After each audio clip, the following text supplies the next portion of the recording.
ദൈവത്തിൻ്റെ വചനം ശ്രവിക്കുവാൻ ദൈവം ഒരവസരം തന്നതിന് നമുക്ക് ദൈവത്തിന് നന്ദി പറയാം. ദൈവത്തിൻ്റെ വചനം എന്താണെന്ന് പറയുന്നത്? ദൈവത്തിൻ്റെ വചനം സജീവവും ഊർജ്ജസ്വലവുമാണ്. അത് ഇരുതല വാളിനേക്കാൾ മൂർച്ചയേറിയതും ചേതനയിലും ആത്മാവിലും സന്ധിബന്ധങ്ങളിലും തുളച്ചു കയറി ഹൃദയത്തിൻ്റെ വിചാരങ്ങളെയും നിയോഗങ്ങളെയും വിവേചിച്ചറിയുന്നതുമാണ്. പൗലോസ്ലീഹ എഴുതി വെക്കുക. അപ്പോൾ ദൈവത്തിൻ്റെ വചനം എന്ന് പറയുന്നത് അത് ജീവനുള്ളതാണ്. ഇങ്ങനെ ചത്തുപോയ വചനമല്ല, ജീവനുള്ള വചനമാണ്. കാരണം എന്താ?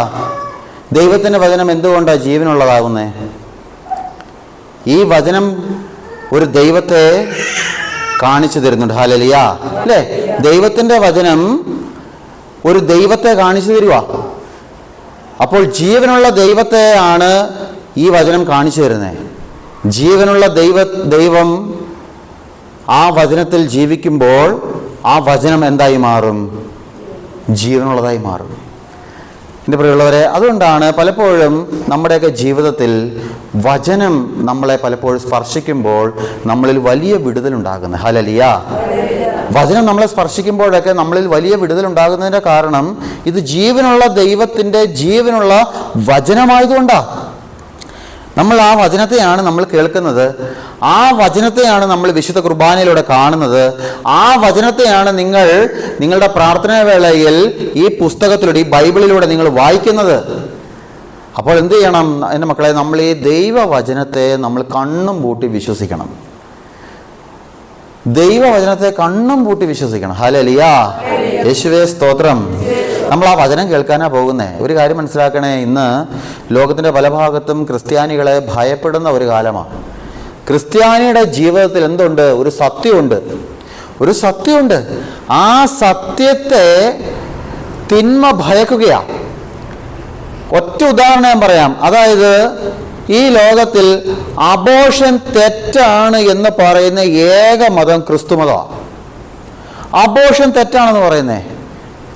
ഇന്ന് ലോകത്തിലെ പല രാജ്യങ്ങളിലും നിയമം കൊണ്ടുവന്നു. ഇത്ര മാസം കഴിഞ്ഞാൽ കുഞ്ഞിനെ കൊല്ലാം, ഉദരത്തിലിരിക്കുന്ന കുഞ്ഞിനെ നശിപ്പിക്കാം. അങ്ങനെ ചില നിയമങ്ങളൊക്കെ ഇന്ന് ലോകത്തിൻ്റെ പല ഭാഗത്തുമായി. അവിടെയാണ് ക്രിസ്തുമതം നമ്മളെ പഠിപ്പിക്കുന്നത്, ഇനി 1 മാസമല്ല 2 മാസമല്ല 10 മാസം ആയാലും ആ ഉദരത്തിൽ കിടക്കുന്ന കുഞ്ഞിന് ജീവിക്കാനുള്ള അവകാശമുണ്ട്, അനുവാദമുണ്ട്, അതുകൊണ്ട് അതിനെ കൊല്ലാൻ പാടില്ല എന്ന് പഠിപ്പിക്കുന്നത് ക്രിസ്തുമതമാണ്. അപ്പോൾ ഇതെന്ത് ചെയ്യും? ഇതിനെതിരെ നിൽക്കുന്ന ചില തിന്മയുടെ ശക്തികൾ ഇതിനെ വെറുക്കും. ഹല്ലേലൂയ. അതുകൊണ്ട് എൻ്റെ പ്രിയമുള്ളവരെ, ക്രിസ്തുമതത്തെയും ഇന്ന് ലോകത്തിൽ വെറുക്കുകയും എങ്ങനെയും ഇതിനെ നശിപ്പിക്കാൻ വേണ്ടി കച്ചകെട്ടി ഇറങ്ങിയിരിക്കുന്ന ഒരു കൂട്ടരുണ്ട്. അവിടെയാണ് നമ്മൾ എന്ത് ചെയ്യുന്നത്? നമ്മൾ ധൈര്യത്തോടു കൂടെ നമുക്ക് ഒന്നിച്ചിരുന്ന് പ്രാർത്ഥിക്കാനും വചനം കേൾക്കാനും വിശുദ്ധ കുർബാന സംബന്ധിക്കാനും നമുക്കിടയായത്. ഒരു കാര്യം മനസ്സിലാക്കണേ, അതായത് ഇനിയിപ്പോൾ ചിലപ്പോഴൊക്കെ ഏതെങ്കിലും ഒരു അടുത്തൊരു തലമുറയ്ക്ക് ശേഷം ഒരു പക്ഷേ ഈ ഒരു സ്വാതന്ത്ര്യം ഇവിടെ ഉണ്ടാകണമെന്നില്ല.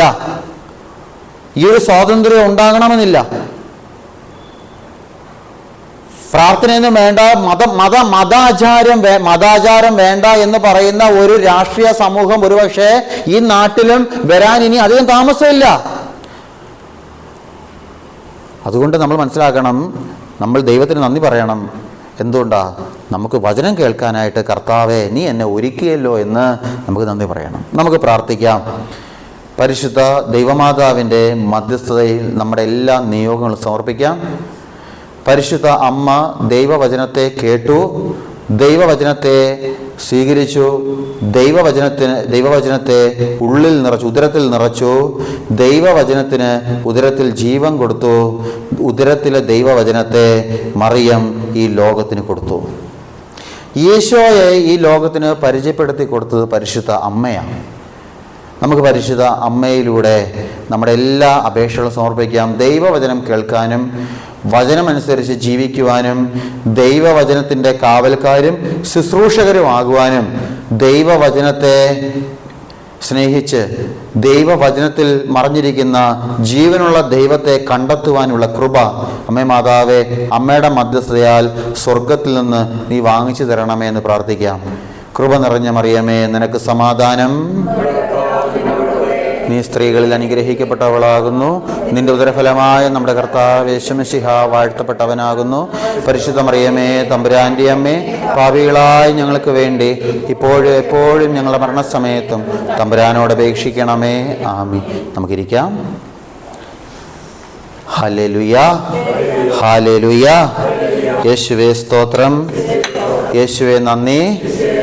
പരിശുദ്ധാത്മാവേ സ്തോത്രം, പരിശുദ്ധാത്മാവേ നന്ദി.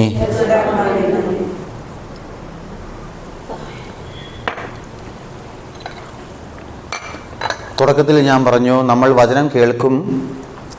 ഈ കേൾക്കുന്ന വചനം നമ്മൾ അനുസരിക്കണം, അത് വിശ്വസിക്കണം, വിശ്വസിച്ചിട്ട് അതനുസരിക്കണം. അപ്പോഴാണ് ഈ വചനം എന്നിൽ ഫലം നൽകുന്നത്. എൻ്റെ പ്രിയമുള്ളവരെ, എൻ്റെ പൗരോഹിത്യ ജീവിതത്തിൽ ഞാൻ ഇങ്ങനെ നിൽക്കുമ്പോൾ, ശുശ്രൂഷയിൽ ഞാൻ ആയിരിക്കുമ്പോൾ, എൻ്റെ പിന്നിലേക്ക് ഞാൻ തിരിഞ്ഞു നോക്കുമ്പോൾ ഞാൻ മനസ്സിലായ ഒരു ഏറ്റവും വലിയ സത്യം, ദൈവവചനമാണ് എന്നെ ഇവിടെ എത്തിച്ചത്. ദൈവവചനം. ഞാൻ എൻ്റെ സെമിനാരി പരിശീലനത്തിൻ്റെ അവസാന കാലത്ത് അടുത്തിരിക്കുന്ന സമയത്ത് എൻ്റെ സെമിനാരി പരിശീലനത്തിൻ്റെ ചില അപാകതകൾ കണ്ടുകൊണ്ട്, അപാകതകൾ എന്ന് പറഞ്ഞാൽ അടികൊളുത്തരമല്ല, നിങ്ങളങ്ങനെ വിചാരിക്കരുത്, ചില കഴിവ് കുറവ്. മനസ്സിലായോ? മറ്റുള്ള ഷമ്മാശന്മാരോ ചെയ്യുന്ന പോലുള്ള കാര്യങ്ങളൊന്നും ചെയ്യാൻ കഴിവില്ല. അതായത് ഇങ്ങനെ ഒരു സെമിനാരിയിൽ ഇപ്പോൾ ഒരു പിന്നെ എന്താ പറയുന്നത്, ഒരു പ്രോഗ്രാം വരുമ്പോൾ ഒരു സ്വാഗതം പറയാനോ അല്ലെങ്കിൽ ഒരു നന്ദി പറയാനോ അല്ലെങ്കിൽ ഒരു വിഷയത്തെപ്പറ്റി ഒരു 10 മിനിറ്റ് പറയാനുള്ള ഒരു ധൈര്യം എനിക്കില്ല. പിന്നെ പഠനത്തിൽ അതിനപ്പുറം, പഠനത്തിൽ ഏറ്റവും പുറകിൽ. അപ്പം അങ്ങനെയൊക്കെ എനിക്ക് നിന്നപ്പോൾ എൻ്റെ പ്രിയമുള്ളവരെ, എൻ്റെ അടുത്ത് ആ സെമിനാറിൽ അച്ഛന്മാർ പറഞ്ഞു, എടാ അൽഫോൺസ്, നീ ഇങ്ങനെയാണെങ്കിൽ നീ അച്ഛനായ എങ്ങനെ ജീവിക്കും? അച്ഛനായ നീ എങ്ങനെ ജീവിക്കും? എൻ്റെ പ്രിയമുള്ളവർ, അന്ന് എനിക്ക് തോന്നിയ ഒരു തോന്നലാണ്. ശരിയാ. കാരണം ഇപ്പോഴെന്ന് പറഞ്ഞാൽ ഞാൻ ഒറ്റയ്ക്കാണ്. എനിക്ക് സമയാസമയങ്ങൾ ആഹാരം കിട്ടുന്നുണ്ട്, താമസിക്കാനൊരു ഇടമുണ്ട്, ഇല്ല ഞാൻ വെറുതെ നിന്നാൽ മതി, എൻ്റെ കൈവെള്ളമെല്ലാം വരുന്നുണ്ട്, ഒന്നിനും പുറത്തേക്ക് പോകണ്ട, എല്ലാം എൻ്റെ കൺമുമ്പിലുണ്ട്. മനസ്സിലായോ? അപ്പോൾ അച്ഛനായി കഴിയുമ്പോൾ എനിക്ക് ഫേസ് ചെയ്യേണ്ട ഏറ്റവും വലിയ ഒരു കാര്യം എൻ്റെ മുമ്പിൽ ഇരിക്കുന്ന ദൈവജനമാണ്. അത് ചിലപ്പോൾ 50 ആയിരിക്കാം, 100 ആയിരിക്കാം, എത്ര ആയിക്കോട്ടെ. എൻ്റെ മുമ്പിൽ ഇരിക്കുന്ന ദൈവജനത്തിൻ്റെ മുമ്പിലിരുന്ന് ദൈവജനത്തെ ഫേസ് ചെയ്തുകൊണ്ട് ഞാൻ എങ്ങനെ കാര്യങ്ങൾ പറയും? അല്ലെങ്കിൽ ഒരു ദൈവജനം തൻ്റെ കുടുംബത്തിൻ്റെ ഒരു സങ്കടം എന്നോട് പറയുമ്പോൾ ഞാൻ എന്ത് മറുപടി കൊടുക്കും? അല്ലെങ്കിൽ ഒരു വീട്ടിൽ പോയി ഒരു ഭവനത്തിൽ പോയി ഒന്ന് പ്രാർത്ഥിക്കണം, ഞാൻ എങ്ങനെ പ്രാർത്ഥിക്കും? എനിക്കറിയില്ല. ഞാൻ സെമിനാരിയിൽ കാര്യങ്ങളൊക്കെ കണ്ട് ശീലിച്ചു എന്നല്ലാതെ ചെയ്ത് ശീലിച്ചിട്ടില്ല. സെമിനാരിയിൽ കണ്ട് ശീലിക്കുന്നുള്ളൂ. മറ്റുള്ള ശമാശന്മാരൊക്കെ ചെയ്യുന്നത് കാണുന്നുണ്ട്, പക്ഷെ ഞാനിത് ചെയ്തിട്ടില്ല. ഞാൻ മൈനർ സെമിനാരി ചേർന്ന സമയത്ത് പിന്നെ 4th ഇയർ 4ാമത്തെ വർഷം മൈനർ സെമിനാരിയിലെ മൈനർ സെമിനാരി എന്ന് പറയുന്നത് 4 വർഷമേ ഉള്ളൂ. അത് കഴിഞ്ഞാൽ പിന്നീട് ഫിലോസഫി മേജർ സെമിനാരിയിലേക്കാണ് പോകുന്നത്. അപ്പോൾ 4th ഇയേഴ്സ് ആണ് 4th ഇയറിലെ ഒരു ബ്രദറാണ് ആ സെമിനാരിയിലെ ലീഡർ. അപ്പോൾ എനിക്കൊരു ഭയം എന്താണെന്നറിയാമോ? സെമിനാരി ഞാൻ ചേർന്നപ്പോൾ ഏറ്റവും കൂടുതൽ പ്രായമുള്ള വ്യക്തി അന്ന് ഞാനാണ്. ഞാൻ 25ാമത്തെ വയസ്സിലെ സെമിനാരി ചേർന്നത്. മറ്റുള്ള എൻ്റെ കൂടെയുള്ള എല്ലാവരും, അത് ഫസ്റ്റ് ഇയർ ആയിക്കോട്ടെ, സെക്കൻഡ് ഇയേഴ്സ് ആയിക്കോട്ടെ, തേർഡ് ഇയേഴ്സ് ആയിക്കോട്ടെ, 4th ഇയേഴ്സ് ആയിക്കോട്ടെ, എന്നാൽ പോലും അവരൊക്കെ കൂടിപ്പോൾ ഒരു 20 വയസ്സിന് താഴെ ഉള്ളൂ. ഞാൻ 25 വയസ്സാണ്. മനസ്സിലായോ? 25 വയസ്സുണ്ടെങ്കിലും 25 പൈസയുടെ ഒരു കഴിവുമില്ല അന്ന്. അപ്പോൾ എൻ്റെ ഒരു ഭയം എന്താണെന്നറിയാമോ? അതായത് എനിക്ക് ഉറപ്പാണ് 4th ഇയർ ആയി കഴിഞ്ഞാൽ ഉറപ്പായിട്ടും എന്നെ സെമിനാരിയുടെ ലീഡറാക്കും. അവിടുത്തെ ഈ സെമിനാരിയുടെ ലീഡറായുള്ള പ്രശ്നമുണ്ട്. അതായത് ഇപ്പോൾ പേരൻസ് മീറ്റിംഗ് വരും, വർഷത്തിലൊരിക്കൽ പേരൻസ് മീറ്റിംഗ് വരും. ഞങ്ങളുടെ എല്ലാ ബ്രദേഴ്സിൻ്റെയും കുടുംബത്തിൽ നിന്ന് ആൾക്കാർ വരും. അവരുടെയൊക്കെ മുമ്പിലിരുന്ന് ഇവർക്ക് സ്വാഗതം പറയണം. മനസ്സിലായോ? പിന്നെ സെമിനാരിയിൽ എന്ത് പ്രോഗ്രാം വന്നാലും മുമ്പേ ഇരുന്ന് നയിക്കണം, കാര്യങ്ങളെല്ലാം ക്രമീകരിക്കണം. റെക്ടർ അച്ഛനുടെ കൂടെ നിന്ന് കാര്യങ്ങളെല്ലാം ക്രമീകരിക്കണം. ഏറ്റവും വലിയ സങ്കടം അതല്ല. ഈ സെമിനാരിയിൽ വീക്ക്ലി ലിസ്റ്റ് എന്ന് പറഞ്ഞാൽ ഒരാഴ്ചത്തേക്ക് ഇന്ന കാര്യങ്ങൾ ഇന്ന ആൾക്കാർ ചെയ്യണമെന്ന് ലിസ്റ്റ് ഇടും. ഉദാഹരണം പറഞ്ഞാൽ അൾത്താരയിൽ കയറേണ്ടവർ, ഒരാഴ്ച അൾത്താരയിൽ കയറേണ്ട ബ്രദേഴ്സിൻ്റെ പേര് ഇടണം. ഒരാഴ്ച പറമ്പിൽ ജോലി ചെയ്യേണ്ടവരുടെ ലിസ്റ്റ് ഇടണം. ഒരാഴ്ച ക്ലീനിങ് ചെയ്യുന്നവരെ, മുറിയും നമ്മുടെ സെമിനാരി മുറ്റുമെല്ലാം തൂക്കേണ്ടവരുടെ ലിസ്റ്റ്, ക്ലീനിങ് ലിസ്റ്റ് ഇടണം. അത് ആരൊക്കെ ചെയ്യണമെന്ന് ഇടണം. ഇതൊക്കെ ഇടുന്നതിന് കുഴപ്പമില്ല, പക്ഷേ ഇതൊക്കെ ചെയ്യിപ്പിക്കാൻ എനിക്ക് ഭയങ്കര പാടാണ്. ഒരാൾ ചെയ്യാതിരുന്നാൽ ഇത് ചെയ്യിപ്പിക്കാൻ ഭയങ്കര പ്രയാസമാണ്. കാരണം ഞാൻ പണ്ട് ജോലി ചെയ്യുന്ന സമയത്തും ഞാൻ ചെയ്യിപ്പിച്ച ശീലമില്ല, ചെയ്തേ ശീലമുള്ളൂ. മനസ്സിലായോ? എൻ്റെ ഗ്രൂപ്പിൽ ഒരു ലീഡർ കാണും, ഒരു സൂപ്പർവൈസർ കാണും. അദ്ദേഹം പറയും നമ്മൾ ചെയ്യും, അത്രയേ ഉള്ളൂ.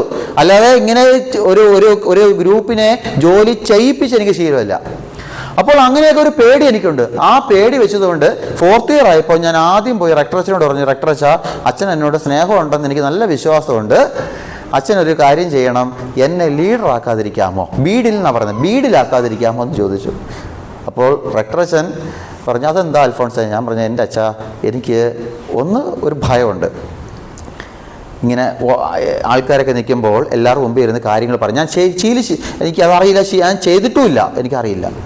രണ്ടാമത് എന്തിനാ അയച്ചാ, പിന്നീട് കുറച്ചും കൂടെ കൂട്ടി പറയും, എന്തിനാ അയച്ചാ വെറുതെ ശാപം വാങ്ങിച്ചു വെക്കുന്നേ അല്ലേ? കാരണം ഇങ്ങനെ ലിസ്റ്റൊക്കെ ഇടുമ്പോഴായിരിക്കും ഇല്ല, ക്ലീനിങ് ഇഷ്ടമില്ലാത്തൊരു ബ്രദറിനെ പിടിച്ച് ക്ലീനിങ്ങിന് ഇടുമ്പോൾ അവൻ എന്തോ മനസ്സ് വിചാരിക്കും, ഈ ദുഷ്ടൻ എൻ്റെ പേരെ കിട്ടിയോളോ, പുറമേ പറഞ്ഞില്ലെങ്കിലും ഉള്ളിൽ പറയും. അപ്പോൾ എന്തിനാ വെച്ചാൽ ശാപം വാങ്ങിച്ചു വെക്കുന്നത്, അതുകൊണ്ട് എന്നെ വിട്ടേക്ക്, വേറെ ആരെങ്കിലും ഇടാൻ പറഞ്ഞു. എൻ്റെ പ്രിയമുള്ളവർ, അങ്ങനെ ആ ഒരു സ്ഥാനത്ത് നിന്ന് ഒഴിഞ്ഞു മാറിയ ഒരു അനുഭവമൊക്കെ എനിക്കുണ്ട്. അപ്പോൾ അങ്ങനെയൊക്കെ ജീവിച്ചൊരു വ്യക്തിയാണ് ഞാൻ. അപ്പോഴാണ് ഒരച്ഛൻ എന്നോട് പറഞ്ഞത്, എൻ്റെ അൽഫോൺസൻ, നീ ഒരു അച്ഛനായ എങ്ങനെ ജീവിക്കൂടാ ഇങ്ങനെ ഈ സെമിനാരിൽ ഇങ്ങനെയാണെങ്കിൽ? എൻ്റെ പ്രിയമുള്ളവർ, അങ്ങനെ ഞാൻ ആലോചിക്കുന്ന സമയത്താണ് എന്നാൽ പിന്നെ ഈ പരിപാടി വിട്ടേക്കാം, അങ്ങനെ ഇത് നിർത്താൻ ആഗ്രഹിക്കുന്ന സമയത്താണ് എനിക്കൊരു വചനം തമ്പുരാൻ എനിക്ക് ഉള്ളിൽ പറഞ്ഞു തന്നു. ആ വചനമാണ് ഞാൻ നോക്കുമ്പോഴാണ് എഫേസോസ് 3:7. വചനം ഇങ്ങനെയാണ് പറയുന്നത്, ദൈവത്തിൻ്റെ കൃപാവരത്താൽ ഞാൻ ഈ സുവിശേഷത്തിൻ്റെ ശുശ്രൂഷകനായി അവിടുത്തെ ശക്തിയുടെ പ്രവർത്തനങ്ങളുടെ ഫലമായിട്ടത്രേ എനിക്ക് ഈ കൃപാവരം ലഭിച്ചത്. എനിക്ക് ആദ്യം ഒരു പിണ്ണാക്ക് മനസ്സിലായില്ല. ദൈവത്തിൻ്റെ സാധാരണ എന്തോ, ഇപ്പം നമ്മളൊരു സങ്കടത്തിലായിരിക്കുമ്പോൾ നമ്മൾ ഒരു ഭയമില്ലേ, നമ്മൾ ഉള്ളിൽ ദൈവസ്വരം കേൾക്കാൻ നമ്മൾ എന്ത് സ്വരം കേൾക്കണമെന്ന് ആഗ്രഹിക്കുന്നത്?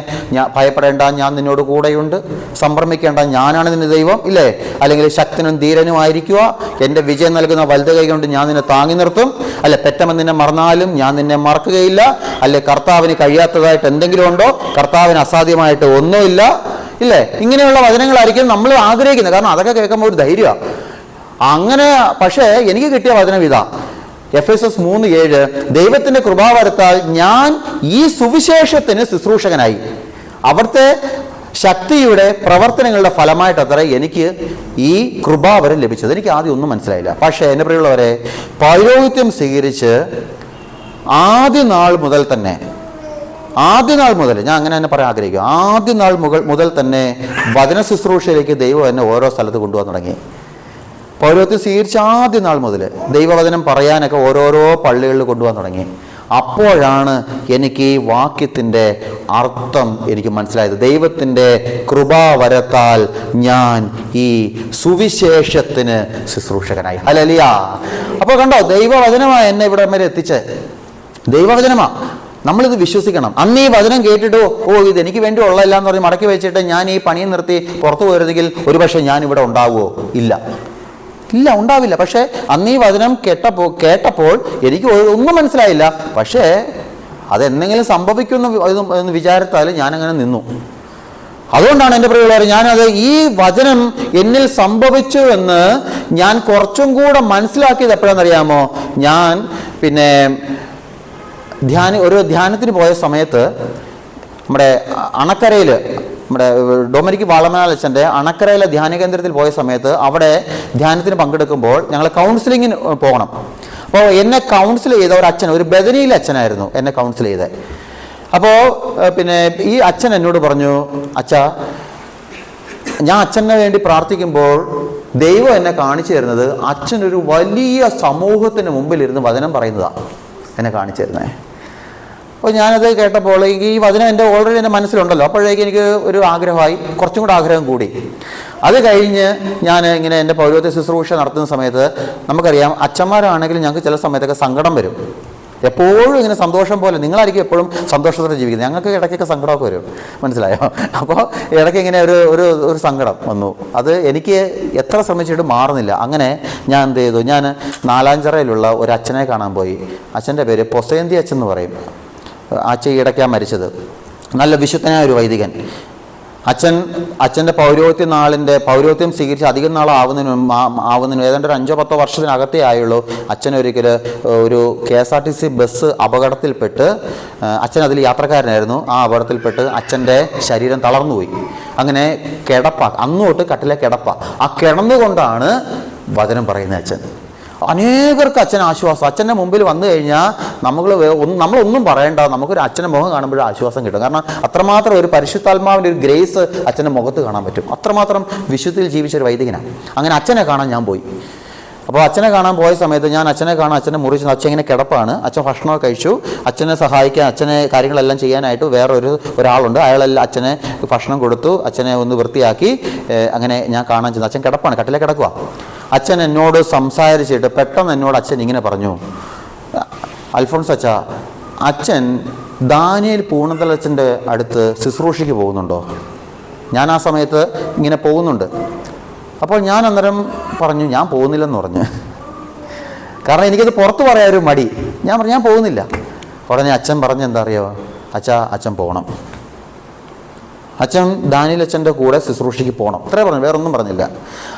അതും കഴിഞ്ഞ് എൻ്റെ പ്രിയമുള്ളവർ, അതും കഴിഞ്ഞ് വർഷങ്ങൾ കഴിഞ്ഞ്, ഏതാണ്ട് 2 വർഷങ്ങൾ കഴിഞ്ഞു, 2-3 വർഷമായി കാണും. തിരുവനന്തപുരത്ത് കാതോലിക് സെൻറ്ററിൽ വെച്ച് ഞങ്ങൾ അച്ഛന്മാർക്കൊരു ഒരാഴ്ചത്തെ ഒരു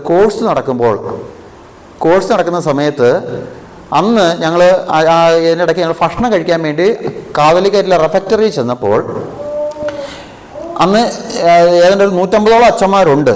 ആ കൂട്ടത്തിലെ ഒരച്ഛൻ, ആ അച്ഛനെ എന്നെ വ്യക്തിപരമായിട്ട് അറിയില്ല, എനിക്ക് ആ അച്ഛനെ അറിയില്ല. ഞങ്ങൾ ആ കോഴ്സിന് പങ്കെടുത്ത ആ ഒരു പരിചയമുള്ളൂ, അല്ലാതെ ഇതിനു മുമ്പ് ഞങ്ങൾ തമ്മിൽ പരസ്പരം കണ്ടിട്ടില്ല. ഈ അച്ഛൻ എന്നെ കണ്ടുകൊണ്ട് ചോദിച്ചു, എടാ നിൻ്റെ പേരെന്തുവാ? അപ്പം ഞാൻ പറഞ്ഞു അൽഫോൺസ് എന്നാ പേര്. എടാ നീ വചനം പറയാൻ പോകുന്നുണ്ടോ എന്ന് ചോദിച്ചു. അപ്പോഴും ഞാൻ പറഞ്ഞു ഞാൻ പോകുന്നില്ല, അങ്ങനെ പറയാൻ പോകുന്നില്ലെന്ന് പറഞ്ഞു. ഉടനെ ഈ അച്ഛനോട് പറഞ്ഞു, എടാ നിൻ്റെ മുഖം കണ്ടാൽ പറയും നീ വചനം പറയുന്നൊരച്ഛനാണ്. ഞാൻ പറഞ്ഞു ഞാനങ്ങനെ വചനം പറയാൻ പോയിട്ടൊന്നുമില്ല എന്ന് പറഞ്ഞു. എനിക്കത് പുറത്ത് പറയാൻ മടിയാ, അതേ ഉള്ളൂ. മനസ്സിലായോ? അച്ഛൻ, എടാ നിന്റെ മുഖം കണ്ടാൽ അറിയാം നീ വചനം പറയുന്നൊരച്ഛനാ.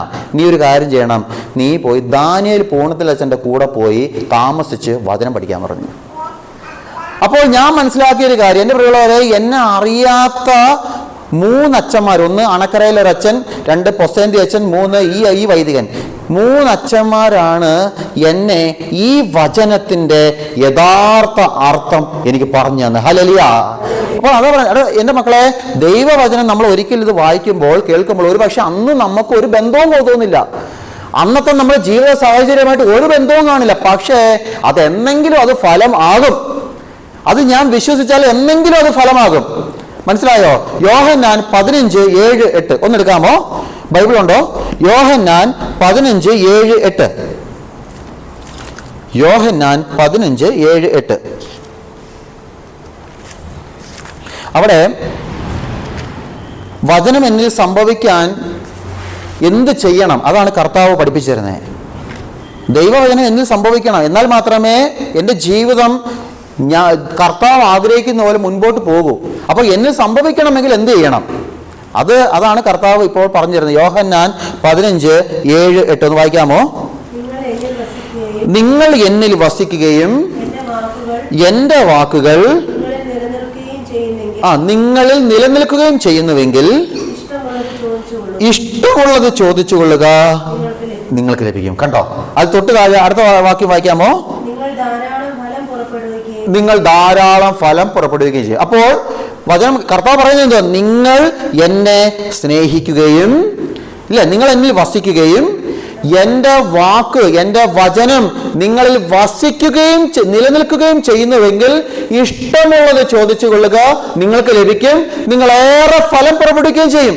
ഫലം എന്ന് പറഞ്ഞാൽ എന്താ? ഫലം എന്ന് പറഞ്ഞാൽ എൻ്റെ മക്കളെ, പരിശുദ്ധാത്മാവിൻ്റെ ദാനം, പരിശുദ്ധാത്മാവിൻ്റെ ഫലം, പരിശുദ്ധാത്മാവിൻ്റെ സ്വഭാവം നമ്മൾ കാണിക്കും. ഹല്ലേലൂയ. മനസ്സിലായോ? അപ്പോൾ അതായത് കണ്ടീഷൻ എന്താ? ഒന്ന്, നിങ്ങൾ എന്നിൽ വസിക്കണം, ഇല്ലേ? എൻ്റെ കൂടെ ആയിരിക്കണം, നിങ്ങൾ എൻ്റെ കൂടെ ആയിരിക്കണം. ഇപ്പോൾ നിങ്ങൾ കർത്താവിൻ്റെ കൂടെ ആയിരിക്കുക. ഒന്നാമത്തെ സ്റ്റെപ്പ് കഴിഞ്ഞു, നിങ്ങൾ കർത്താവിൻ്റെ കൂടെ ഉണ്ട്. കേട്ടോ എന്തോ ചേട്ടാ മോനെ അല്ലേ? നിങ്ങൾ കർത്താവിൻ്റെ കൂടെ ഉണ്ട് കേട്ടോ. ഇനി അടുത്ത എന്ത് ചെയ്യണം? ഒന്നാമത്തെ പടി കഴിഞ്ഞു. അടുത്ത എന്ത് ചെയ്യണം? ഇനി വാക്ക് തമ്പുരാന്റെ വാക്ക് നിങ്ങളിൽ നിലനിൽക്കണം. തമ്പുരാന്റെ വാക്ക് നിങ്ങൾ നിലനിൽക്കണമെങ്കിൽ ഈ വാക്ക് ആദ്യം നിങ്ങൾ കേൾക്കണം, അല്ലേ? വാക്ക് കേൾക്കണം, വചനം കേൾക്കണം. ഇപ്പൊ രണ്ടാമത് സംഭവിച്ചു, വചനം കേൾക്കുക നിങ്ങൾ, കേട്ടോ. ഒന്ന്, നിങ്ങളിവിടെ ഉണ്ടായി, നിങ്ങളിവിടെ വന്നു വസിച്ചു. രണ്ട്, നിങ്ങളുടെ ഇതിലെ നിങ്ങൾ കർത്താവിനെ കൂടിയിരിക്കുന്നു, കർത്താവിന്റെ വചനം നിങ്ങൾ കേൾക്കുന്നു. ഇനി ഈ കർത്താവിന്റെ വചനം നിങ്ങൾ കേട്ടതുകൊണ്ട് കാര്യമുണ്ടോ? ഇല്ല. ഈ വചനം എന്നിൽ വസിക്കണം, എന്നിൽ നിലനിൽക്കണം. അങ്ങനെ നിലനിൽക്കുമ്പോഴാണ് കർത്താവ് അടുത്ത പറയുന്നത് എന്താ? ഇനി നിങ്ങൾ ഇഷ്ടമുള്ളത് ചോദിക്കുക, നിങ്ങൾക്ക് കിട്ടും, നിങ്ങളേറെ ഫലം പുറപ്പെടുവിക്കുകയും ചെയ്യും.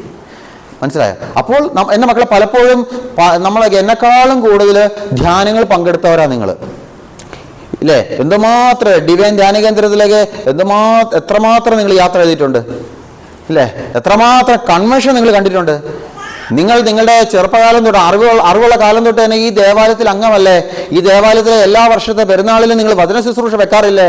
എന്തുമാത്രം വചന ശുശ്രൂഷ നിങ്ങൾ കേട്ടിട്ടുണ്ട്. എൻ്റെ മക്കളെ, എന്നിട്ടും പലപ്പോഴും എന്തേ ഈ വചനം എന്നെ തൊടാത്തത്? എന്തുകൊണ്ടാ ഈ വചനം അനുസരിച്ച് എനിക്ക് ജീവിക്കാൻ കഴിയാത്തത്? ഒറ്റ ഉത്തരവേ ഉള്ളൂ, ഞാൻ എൻ്റെ കർത്താവിന്റെ അടുക്കിലേക്ക് വരുന്നുണ്ട്, കർത്താവിന്റെ അടുക്കിൽ നിന്ന് വചനം കേൾക്കുന്നുണ്ട്, പക്ഷേ ഈ കേൾക്കുന്ന വചനം എന്നിൽ വസിക്കുന്നില്ല. അത്രേ ഉള്ളൂ. വെള്ളത്തിൽ വരച്ച വര പോലെയാണ് പലപ്പോഴും എൻ്റെ വിശ്വാസം.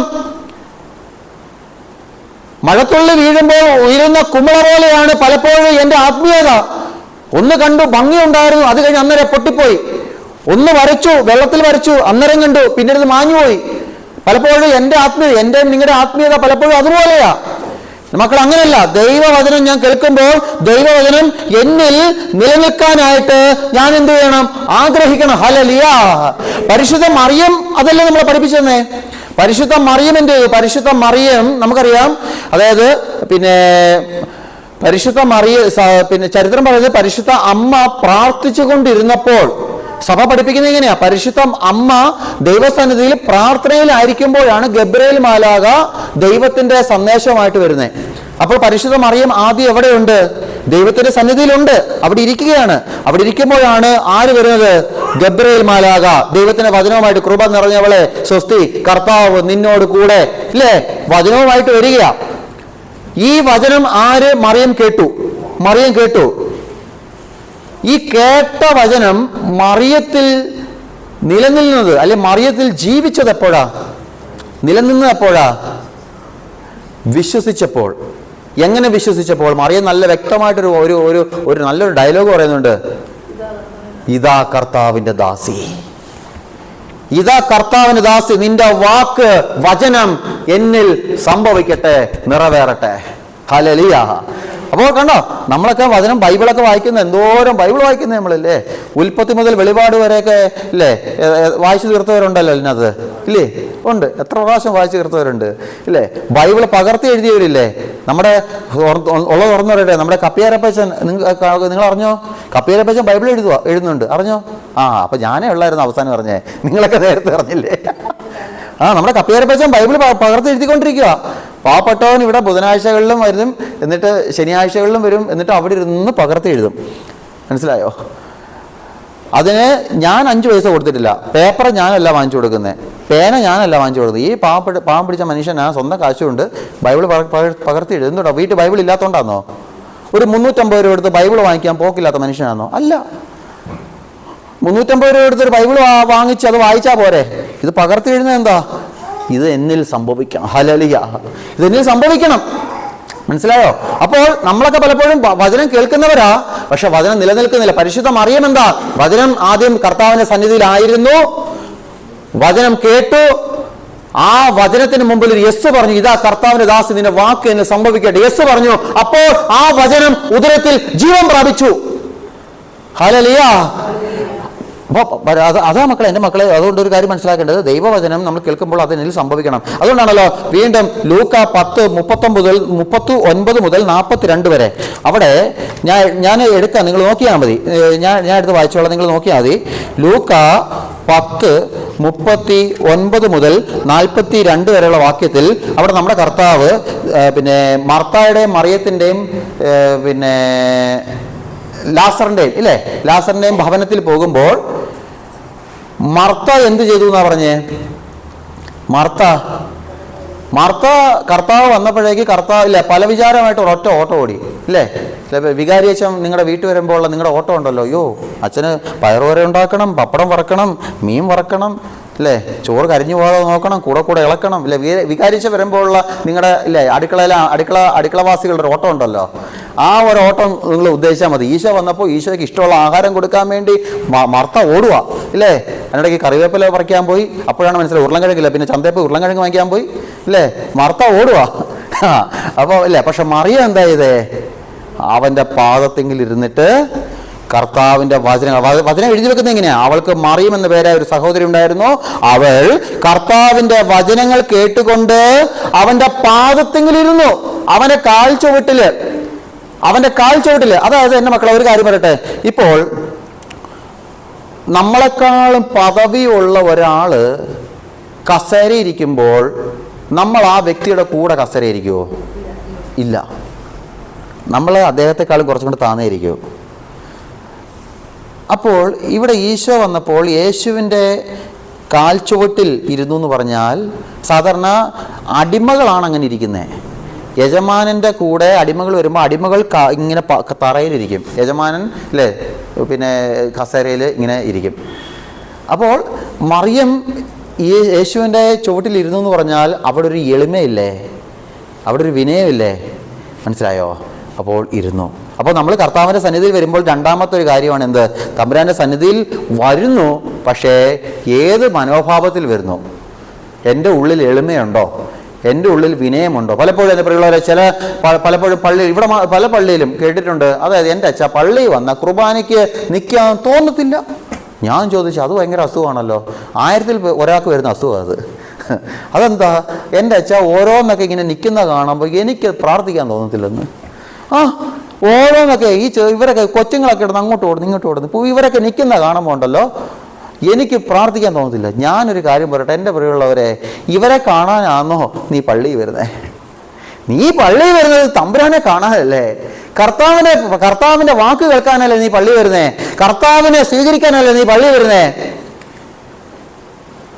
എന്നാൽ ഞാൻ ദേവാലയത്തിൽ വന്നിട്ട് മറ്റുള്ളവർ കാണിക്കുന്നു, മറ്റുള്ളവർ എങ്ങനെ നിൽക്കുന്നു, മറ്റുള്ളവർ എന്ത് പറയുന്നു, അത് നോക്കിയാണ് ഞാൻ നിൽക്കുന്നതെങ്കിൽ എൻ്റെ ജീവിതത്തിൽ എവിടെ എളിമ, എൻ്റെ ജീവിതത്തിൽ എവിടെ വിനയം? അതായത് മറ്റുള്ളവരെ കുറ്റം പറയാൻ വേണ്ടി, മറ്റുള്ളവരെ വിധിക്കാൻ വേണ്ടിയാണ് ഞാൻ ദേവാലയത്തിൽ ദൈവിക സന്നിധിയിൽ വരുന്നതെങ്കിൽ എവിടെ എൻ്റെ വിനയം, എൻ്റെ എളിമ എവിടെ?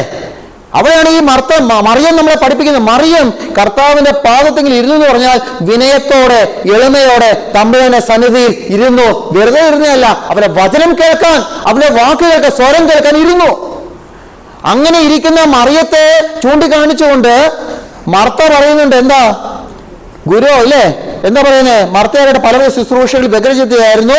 അവൾ അവന്റെ അടുത്ത് ചെന്ന് പറഞ്ഞു, കർത്താവേ, ശുശ്രൂഷയ്ക്കായി എൻ്റെ സഹോദരി എന്നെ തനിയെ വിട്ടിരിക്കുന്നു എന്ന് നീ കാണുന്നില്ലേ? എന്നെ സഹായിക്കാൻ നീ അവളോട് പറ. ഉടനെ കർത്താവ് എന്താ പറയുന്നേ? മറിയം നല്ലത് തിരഞ്ഞെടുത്തു. കണ്ടോ, തമ്പുരാന്റെ കൂടെ ഇരിക്കുന്നതാ മക്കളെ ഒരു ക്രിസ്ത്യാനി ചെയ്യുന്ന ഏറ്റവും നല്ല കാര്യം. കർത്താവിന്റെ കൂടെ ഇരിക്കുന്നതാ. പലപ്പോഴും ഞാൻ വൈദികരെയും സിസ്റ്റേഴ്സിന്റെ ധ്യാന കേന്ദ്രത്തിൽ നടക്കുന്ന സമയത്ത് അവർക്ക് കുമ്പസാരം കൊടുക്കുമ്പോൾ ഞാൻ എല്ലാ അച്ഛന്മാരോടും സിസ്റ്റേഴ്സിനോടും കുമ്പസാരത്തിൽ പറയുന്ന ഒരു കാര്യമുണ്ട്. അതായത് പലപ്പോഴും നമ്മൾ അച്ഛന്മാർ, നമ്മളെ സിസ്റ്റേഴ്സ് പള്ളിയിൽ ചെന്നിട്ട് ജനത്തോട് പറയും, നിങ്ങൾ പ്രാർത്ഥിക്കണം, നിങ്ങൾ വിശുദ്ധി ജീവിക്കണം, നിങ്ങൾ ബൈബിൾ വായിക്കണം, എല്ലാം പറയും. പലപ്പോഴും ഈ പറയുന്ന ഞാനിത് ചെയ്യുന്നുണ്ടോ, പറയുന്നത് ഞാൻ ചെയ്യുന്നുണ്ടോ? അതുകൊണ്ട് ഞാൻ എൻ്റെ അച്ഛന്മാരോട് സിസ്റ്റേഴ്സിന് പറയുന്ന ഒറ്റ കാര്യമില്ല, എൻ്റെ അച്ഛ, എൻ്റെ സിസ്റ്ററെ, നമ്മൾ മനസ്സിലാക്കണേ, നമ്മൾ ജീവിക്കുന്നത് സക്രാരിയുടെ ചവിട്ടിലാണ്. നമ്മൾ ജീവിക്കുന്ന സ്ഥലത്ത് സക്രാരിയുണ്ട്. സക്രാരി ഇല്ലാത്തയിടത്തല്ല ഒരു അച്ഛൻ താമസിക്കുന്നത്. സക്രാരി ഇല്ലാത്ത ഒരു മഠത്തിലല്ല സിസ്റ്റർ താമസിക്കുന്നത്. സിസ്റ്ററും അച്ഛനും ഈ ഞാനും താമസിക്കുന്ന സ്ഥലത്ത് സക്രാരിയുണ്ട്, അത് ഈശോയുണ്ട്.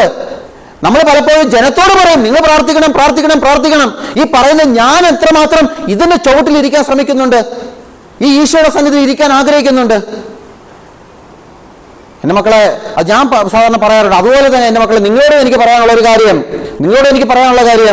നിങ്ങളുടെ വീട്ടിലുണ്ട് എന്ത്? ഒരു സക്രാരി. നിങ്ങളുടെ വീട്ടിലുണ്ടൊരു സക്രാരി. ഏതാത്? ബൈബിൾ, വചനം. ഈ പുസ്തകമാണ് നിങ്ങളുടെ വീട്ടിലെ സക്രാരി.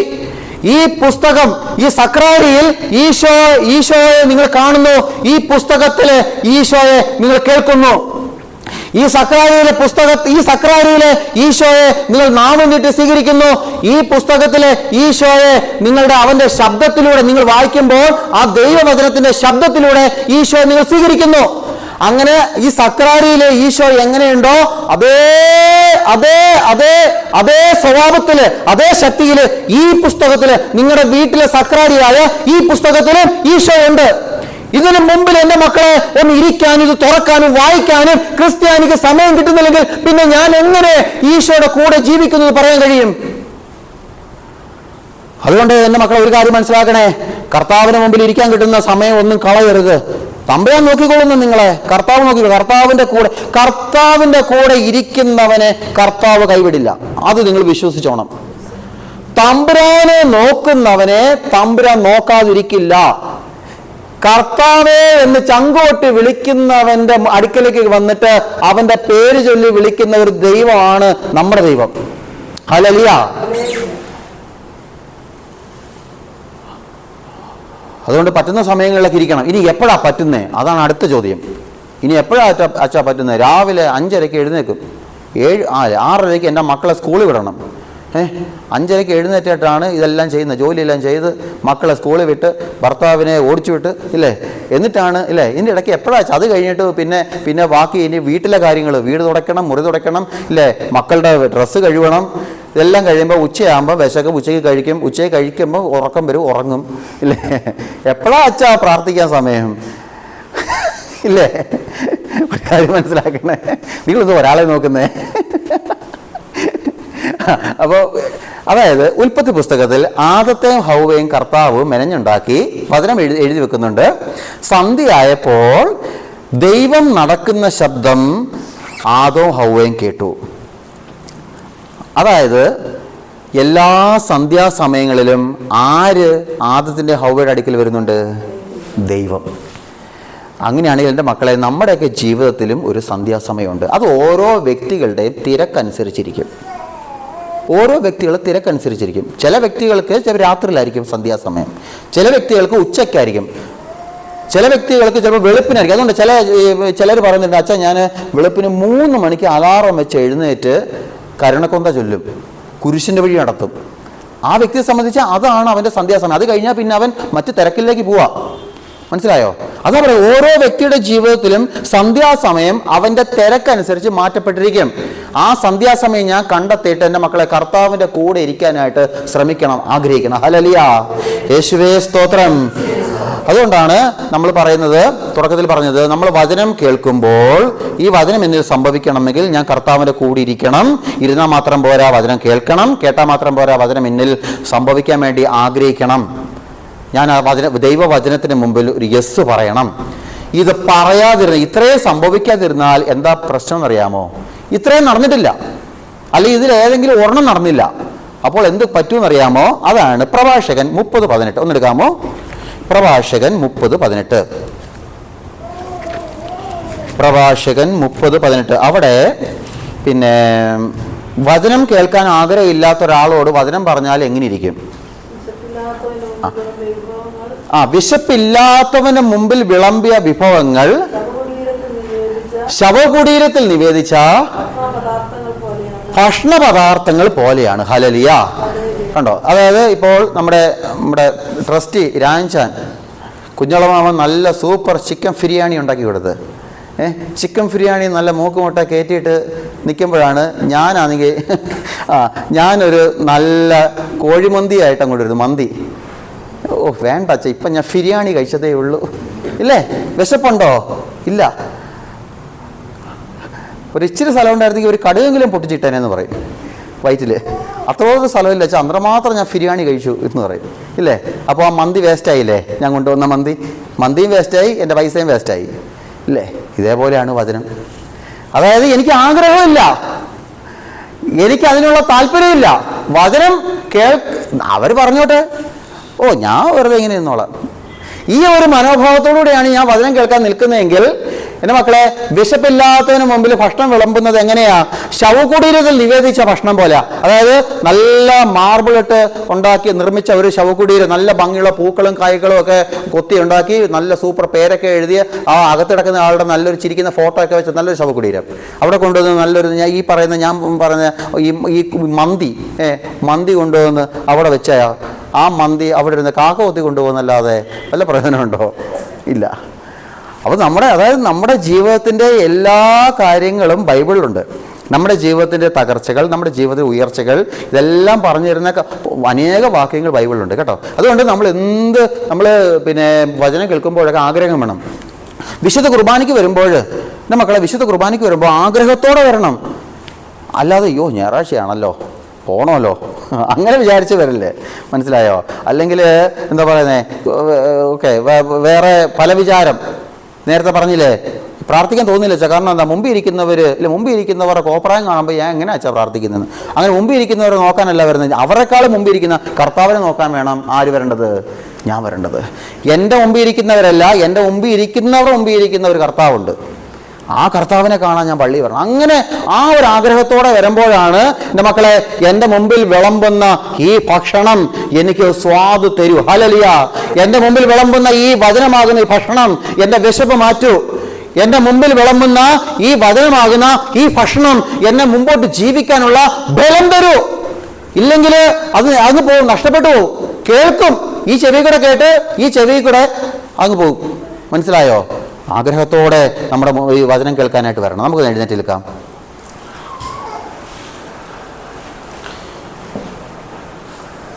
പരിശുദ്ധ അമ്മയുടെ മധ്യസ്ഥ നമുക്ക് തേടാം. കൃപ നിറഞ്ഞ മറിയമേ, നിനക്ക് സമാധാനം. എന്നോടുകൂടെ നീ സ്ത്രീകളിൽ അനുഗ്രഹിക്കപ്പെട്ടവളാകുന്നു. നിന്റെ ഉദരഫലമായ നമ്മുടെ കർത്താവ് യേശു മിശിഹ വാഴ്ത്തപ്പെട്ടവനാകുന്നു. പരിശുദ്ധ മറിയമേ, തമ്പുരാൻ്റെ അമ്മേ, പാപികളായ ഞങ്ങൾക്ക് വേണ്ടി ഇപ്പോഴുള്ള പറഞ്ഞ സമയത്തും നമുക്കിരിക്കാം. വചനം കേൾക്കാൻ ആഗ്രഹം വന്നോ?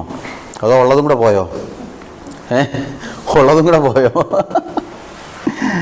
നിങ്ങളൊക്കെ ബൈബിൾ വായിക്കുന്നവരല്ലേ, എനിക്കറിയാം. ബൈബിളൊക്കെ വായിക്കുന്നവരുണ്ട് അല്ലേ? പക്ഷേ വായിക്കുമ്പോഴൊക്കെ അതായത് എന്നെ ഒരു അച്ഛൻ പഠിപ്പിച്ചത് ഞാൻ പറയട്ടെ. എന്നെ ഒരു അച്ഛൻ പഠിപ്പിച്ചൊരു കാര്യമാണ്. നീ ഒരു നോട്ട്ബുക്ക് എടുക്കണം, ബൈബിൾ എടുക്കണം, എന്നിട്ട് ബൈബിൾ വായിക്കണം. ഇപ്പോൾ ഒരു രോഗസൗഖ്യത്തിൻ്റെ വചനം കണ്ടു, രോഗസൗഖ്യം ഹെഡിങ് എഴുതിയിട്ട് ആ വാക്യം ആ ബുക്കിൽ എഴുതി വെക്കണം. അടുത്ത് ഇങ്ങനെ വായിച്ച് വരുമ്പോൾ ദൈവസഹായത്തിൻ്റെ വചനം കണ്ടു, ഉടനെ ദൈവസഹായം എന്നിട്ട് ആ വാക്യം എഴുതി വെക്കണം. ഇതിൻ്റെ ഗുണം എന്താണെന്നറിയാമോ? എന്നിട്ട് ഇത് ഇങ്ങനെ വായിക്കണം, ഇത് പഠിക്കണം, സമയം കിട്ടുമ്പോഴൊക്കെ പഠിക്കണം. ഇതിൻ്റെ ഗുണം എന്താണെന്ന് വെച്ചാൽ മക്കളെ, നിങ്ങളുടെ വീട്ടിലിരുന്ന് പ്രാർത്ഥിക്കുമ്പോഴും ഓട്ടോമാറ്റിക്കായിട്ട് ഈ വചനം കയറി വരും. ഒരുപക്ഷെ വചനം എവിടെ ഇരിക്കുന്നത്, ഇപ്പം എന്താ പറയുന്നത്, അതിൻ്റെ ആ ബൈബിളിൽ ഏത് ഭാഗം എന്നുള്ളത് ചിലപ്പോൾ കിട്ടത്തില്ല, ചിലപ്പോൾ മറന്നു, കാരണം ആ നമ്പരല്ലേ, ചിലപ്പോൾ നമുക്ക് വിട്ടുപോകും. പക്ഷെ ആ വാക്യം അത് കിട്ടും നിങ്ങൾക്ക്. വചനം പറയുമ്പോഴാണ്, വചനത്തിന് ശക്തിയുണ്ട്, ദൈവവചനത്തിന് ശക്തിയുണ്ട്. നമ്മൾ പലപ്പോഴും ഇങ്ങനെ സാഹിത്യം കലർന്ന വാക്കുകളൊക്കെ ചുമ്മാ പ്രാർത്ഥനയിൽ ഉപയോഗിക്കും. 10, 15, 20, 25, 30 മിനിറ്റൊക്കെ ഇരുന്ന് അങ്ങ് പ്രാർത്ഥിക്കും. അപ്പോൾ എൻ്റെ പൊന്നെ, ഒരിക്കലും എനിക്ക് ഓർമ്മയുണ്ട്, ഞാൻ ആദ്യം ജോലിക്ക് പഠിച്ചിറങ്ങി ജോലി കിട്ടി പോകുന്നത് ഡൽഹിയിൽ ജോലി കിട്ടി പോയ സമയത്ത് നമുക്ക് ഡൽഹിയിൽ ഒന്നേ ഹിന്ദി വായിക്കാൻ അറിയത്തില്ല, 2 ഹിന്ദി പറയാനും അറിയത്തില്ല. അപ്പോൾ ഒരു ബസ് വന്നപ്പോൾ ഞാൻ ജോലി ചെയ്യുന്ന സ്ഥാപനത്തിലേക്കുള്ള ബസ്സാന്ന് പറഞ്ഞുകൊണ്ട് ഞാൻ ചാടി കയറി. ആ ബസ് തൊട്ടപ്പുറത്ത് ആ സ്റ്റോപ്പ് വരെ ഉണ്ടായിരുന്നുള്ളൂ, അതിനപ്പുറം പോയില്ല. അപ്പോൾ ആളുകളെല്ലാം ഇറങ്ങി, ഞാൻ ചാടി കയറിയപ്പോഴും വണ്ടി എടുത്തു, ഞാൻ വീഴാൻ തുടങ്ങി. പക്ഷേ എന്തോ ഭാഗ്യത്തിന് പിടുത്തം മുറുകിയുണ്ട്, ഞാൻ സ്ലിപ്പായി പുറത്തു പോയില്ല, ഞാൻ തൂങ്ങി കിടന്നു അവിടെ. അപ്പോൾ ഞാൻ താമസിക്കുന്നത് ഒരു കുടുംബത്തിൻ്റെ കൂടെയാണ്. ഒരു അമ്മാമയുണ്ട്, ഭർത്താവുണ്ട്, അമ്മാമയുണ്ട്, മക്കളുണ്ട്, അവരുടെ കൂടെ അവർ നമ്മൾ പരിചയമുള്ളതുകൊണ്ട് അവരുടെ കൂടെ താമസിക്കുന്നത്. ഈ അമ്മാമ ഒടുക്കത്തെ പ്രാർത്ഥന, എൻ്റെ പ്രിയമുള്ളവർ, എനിക്ക് ഓർമ്മയുണ്ട്, ഞാൻ ഈ ബസ്സിൽ നിന്ന് വീഴാൻ തുടങ്ങിയ ഈ ഭാഗം തന്നെ 25 മിനിറ്റ് എടുത്ത് അമ്മച്ചി പ്രാർത്ഥിക്കാൻ. 25 മിനിറ്റെങ്കിലും എടുത്ത് കാണും. ഈ ബസ്സിൽ നിന്ന് വീഴാൻ തുടങ്ങിയ ഭാഗം മാത്രം പറഞ്ഞുകൊണ്ട്. അതായത് വലിയ സാഹിത്യങ്ങളായിരുന്ന ഇല്ലേ, അഖിലാണ്ടങ്ങളുടെ സൃഷ്ടിച്ച അണ്ടകടാഹങ്ങളുടെ ഉടയവനായ കർത്താവേ, ദൈവത്തെ പറയുന്ന ഇല്ലേ, സാഹിത്യം നിറഞ്ഞ വാക്കുകൾ ഉപയോഗിച്ചുകൊണ്ടുള്ള പ്രാർത്ഥന. എൻ്റെ മക്കളെ, തെറ്റൊന്നുമില്ല, ശരിയാ, മനസ്സിലായോ? ഭൂലോക സൃഷ്ടാവായ, ഞങ്ങളെ പരിപാലിക്കുന്നവനും വഴി നടത്തുന്നവനും ഒക്കെ ആയ ഞങ്ങളുടെ ഉടയവൻ തമ്പുരാനായ ദൈവം തമ്പുരാനെ കർത്താവെന്ന് വിളിച്ചാൽ പോരെ. അതായത് ഞാനിത് പറഞ്ഞു വരുന്നത്, നിങ്ങളിങ്ങനെ പ്രാർത്ഥിക്കുന്നവരല്ല, എന്നാൽ ഞാൻ പറഞ്ഞു വരുന്നത്, എൻ്റെ മക്കളെ, പലപ്പോഴും നമ്മളൊക്കെ പ്രാർത്ഥിക്കുമ്പോൾ കുറേ വാക്കുകൾ ഉപയോഗിക്കും. ഞാനിവിടെ പറഞ്ഞു എന്നാണ് തോന്നുന്നു, എനിക്കറിയത്തില്ല. കുറേ വാക്കുകൾ ഉപയോഗിക്കുന്നത് തെറ്റൊന്നുമില്ല. പക്ഷേ എൻ്റെ മക്കളെ, വചനം ഉപയോഗിക്കണം അതിൻ്റെ ഇടയ്ക്ക്. നിങ്ങളൊരു 50 വെറും വാക്ക് പറഞ്ഞ് പ്രാർത്ഥിക്കുന്നതിനേക്കാൾ ഏറ്റവും വലിയ ശക്തിയാണ് ഒരു 5 വചനം പറഞ്ഞ ആ പ്രാർത്ഥനയ്ക്ക്. ഹല്ലേലൂയ. ദൈവവചനമാണത്. യേശു പിശാചിനെ പുറത്താക്കിയത് എങ്ങനെയാ? യേശു ഇല്ലേ മരുഭൂമിയിൽ അവൻ്റെ മരുഭൂമിയിൽ അവൻ്റെ പരീക്ഷണ പിന്നെ വേളയിൽ പിശാച് വന്നിട്ട് 3 പ്രാവശ്യം സാത്താൻ യേശുവിനെ പരീക്ഷിക്കുമ്പോൾ യേശു എന്താ ചെയ്തേ? യേശു ആയുധം എടുത്ത് പോരാടിയോ? ഇല്ല. യേശു അവനോട് ഗുസ്തി പിടിച്ചോ? ഇല്ല. വചനം പറഞ്ഞു. അവൻ വചനം പറഞ്ഞ് പിശാചിനെ തോൽപ്പിച്ചു.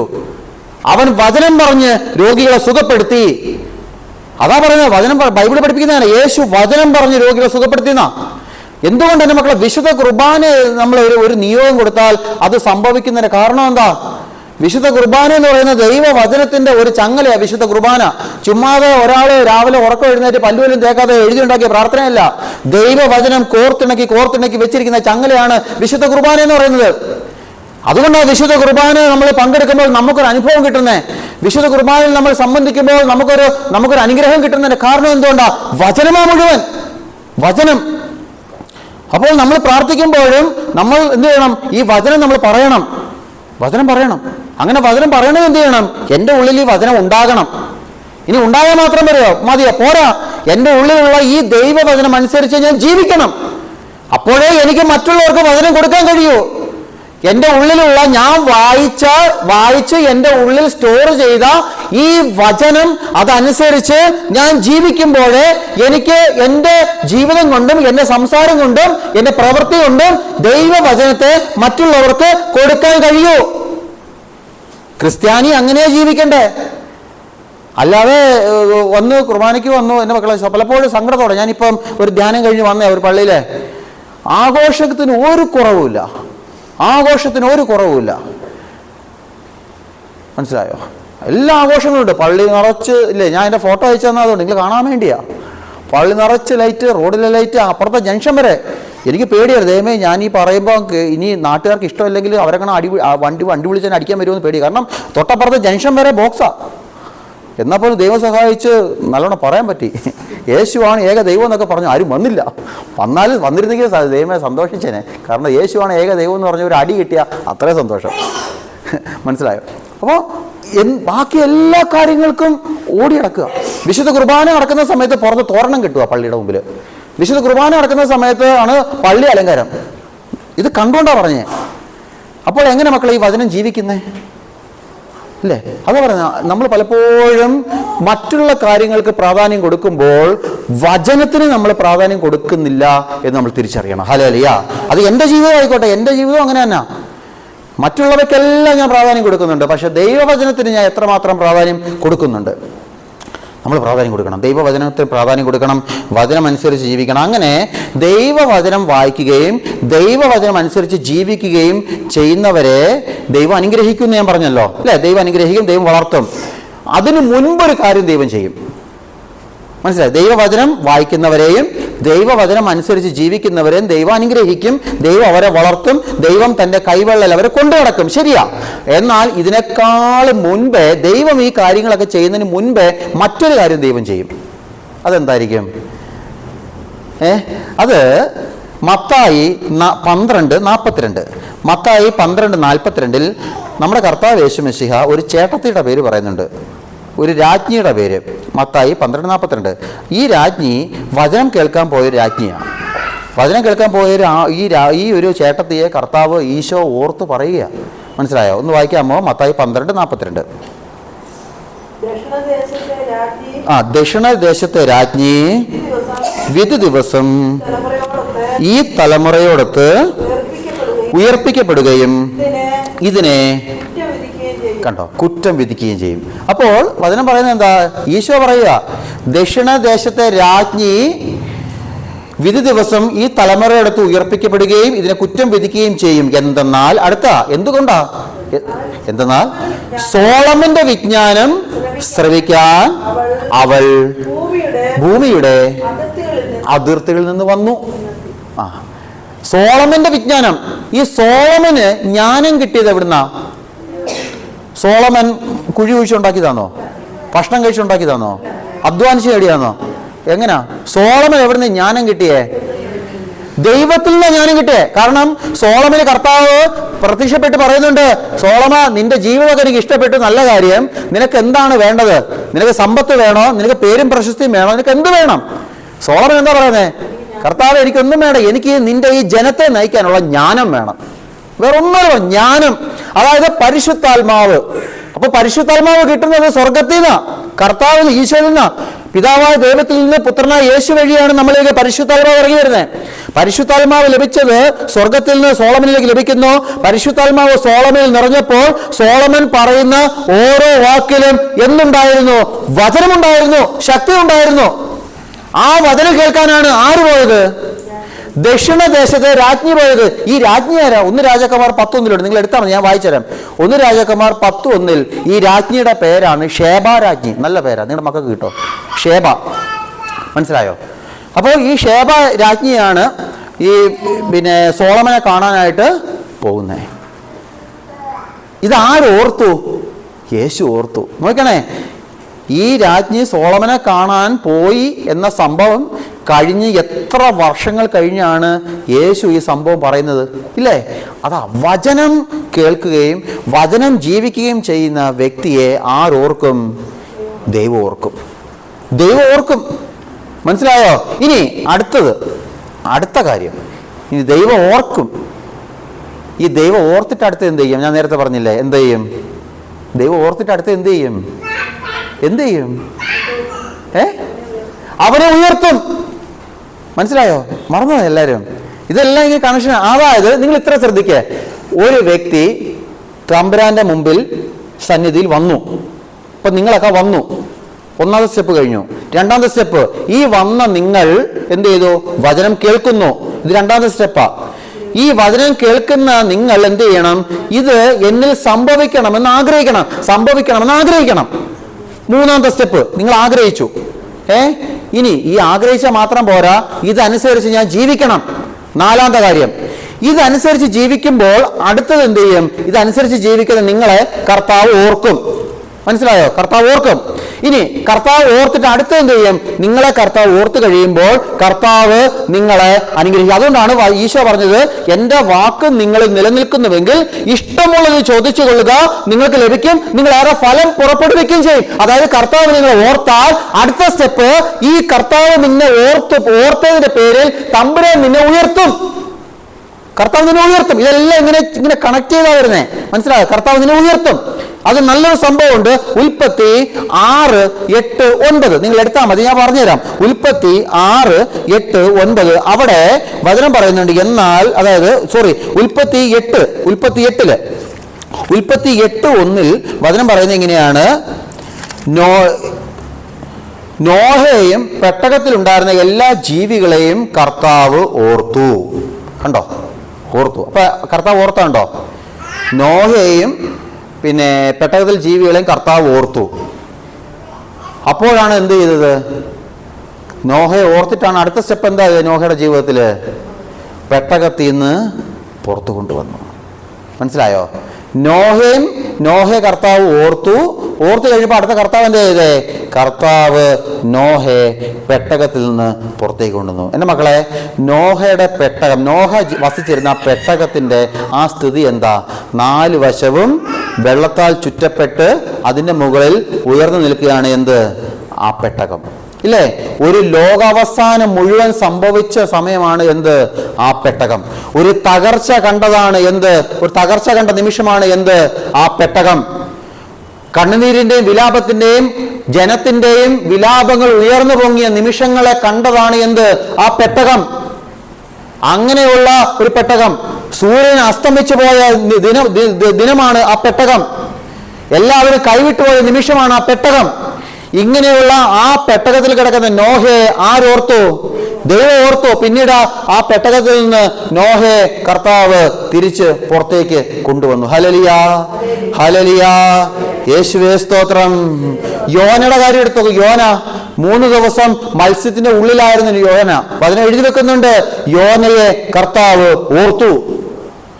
മനസ്സിലായോ? യോനയെ കർത്താവ് ഓർത്തു. അപ്പോൾ കർത്താവ് മത്സ്യത്തോട് കൽപ്പിച്ചു, മത്സ്യം യോനയെ കരയ്ക്ക് കൊണ്ട് ഛർദ്ദിച്ചിട്ടു. അതാ പറയുന്നേ, എന്റെ മക്കളെ, നിന്റെ ചുറ്റും ഒരു ഇരുളടഞ്ഞ മേഖലയായിരിക്കാം. ഇരുളടഞ്ഞ മേഖല, ആര് സഹായിക്കാനില്ലാത്ത മേഖല, കൈകാലുകൾ അനക്കാൻ കഴിയാത്ത രീതിയിൽ കെട്ടപ്പെട്ട് കിടക്കുന്ന ഒരു മേഖല, എല്ലാവരും കൈവിട്ട മേഖല, പാപത്തിന്റെ പടുകുഴിയിലായിരിക്കുന്ന മേഖല, ജഡിക പാപത്തിന്റെ മേഖല, ആര് സ്നേഹിക്കാനില്ലാത്ത മേഖല, പ്രാർത്ഥന ഉയരാത്തതിന്റെ മേഖല, പ്രാർത്ഥിച്ചിട്ട് ഫലം കിട്ടാത്തതിന്റെ മേഖല. എന്റെ മക്കളെ, ഇതേപോലുള്ള ചില മേഖല, ചില പെട്ടകത്തില്, ചില മത്സ്യത്തിന്റെ ഉദരത്തിൽ ഞാനും നീയും ജീവിക്കുമ്പോൾ ഒരു കാര്യം മനസ്സിലാക്കണ്ടേ, ആ ഒരു അവസ്ഥയിൽ ഞാൻ ജീവിക്കുമ്പോഴും ഞാൻ എന്റെ കർത്താവിന്റെ വചനം പിൻചൊല്ലുമ്പോൾ തമ്പുരാൻ എന്നെ ഓർക്കും. ഹല്ലേലൂയ, എന്നെ അതിൽ നിന്ന് പുറത്തേക്ക് കൊണ്ടുവരും. ഇതാണ് തമ്പുരാൻ നമ്മളോട് ചെയ്യുന്നേ. ഇപ്പോൾ മനസ്സിലായോ ആ ഒരു കണക്ഷൻ മനസ്സിലായോ? ഓ, ഇത് മനസ്സിലാക്കാൻ പറ്റ.